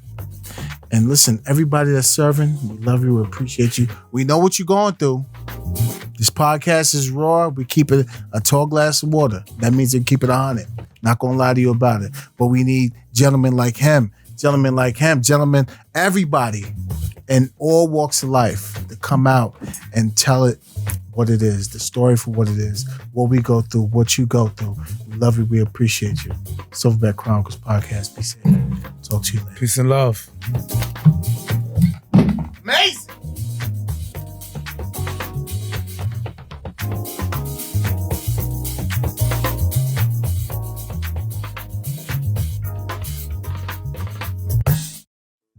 And opinions expressed on the Silverback Chronicles podcast are those of the hosts, producers, or the guest appearing on the program.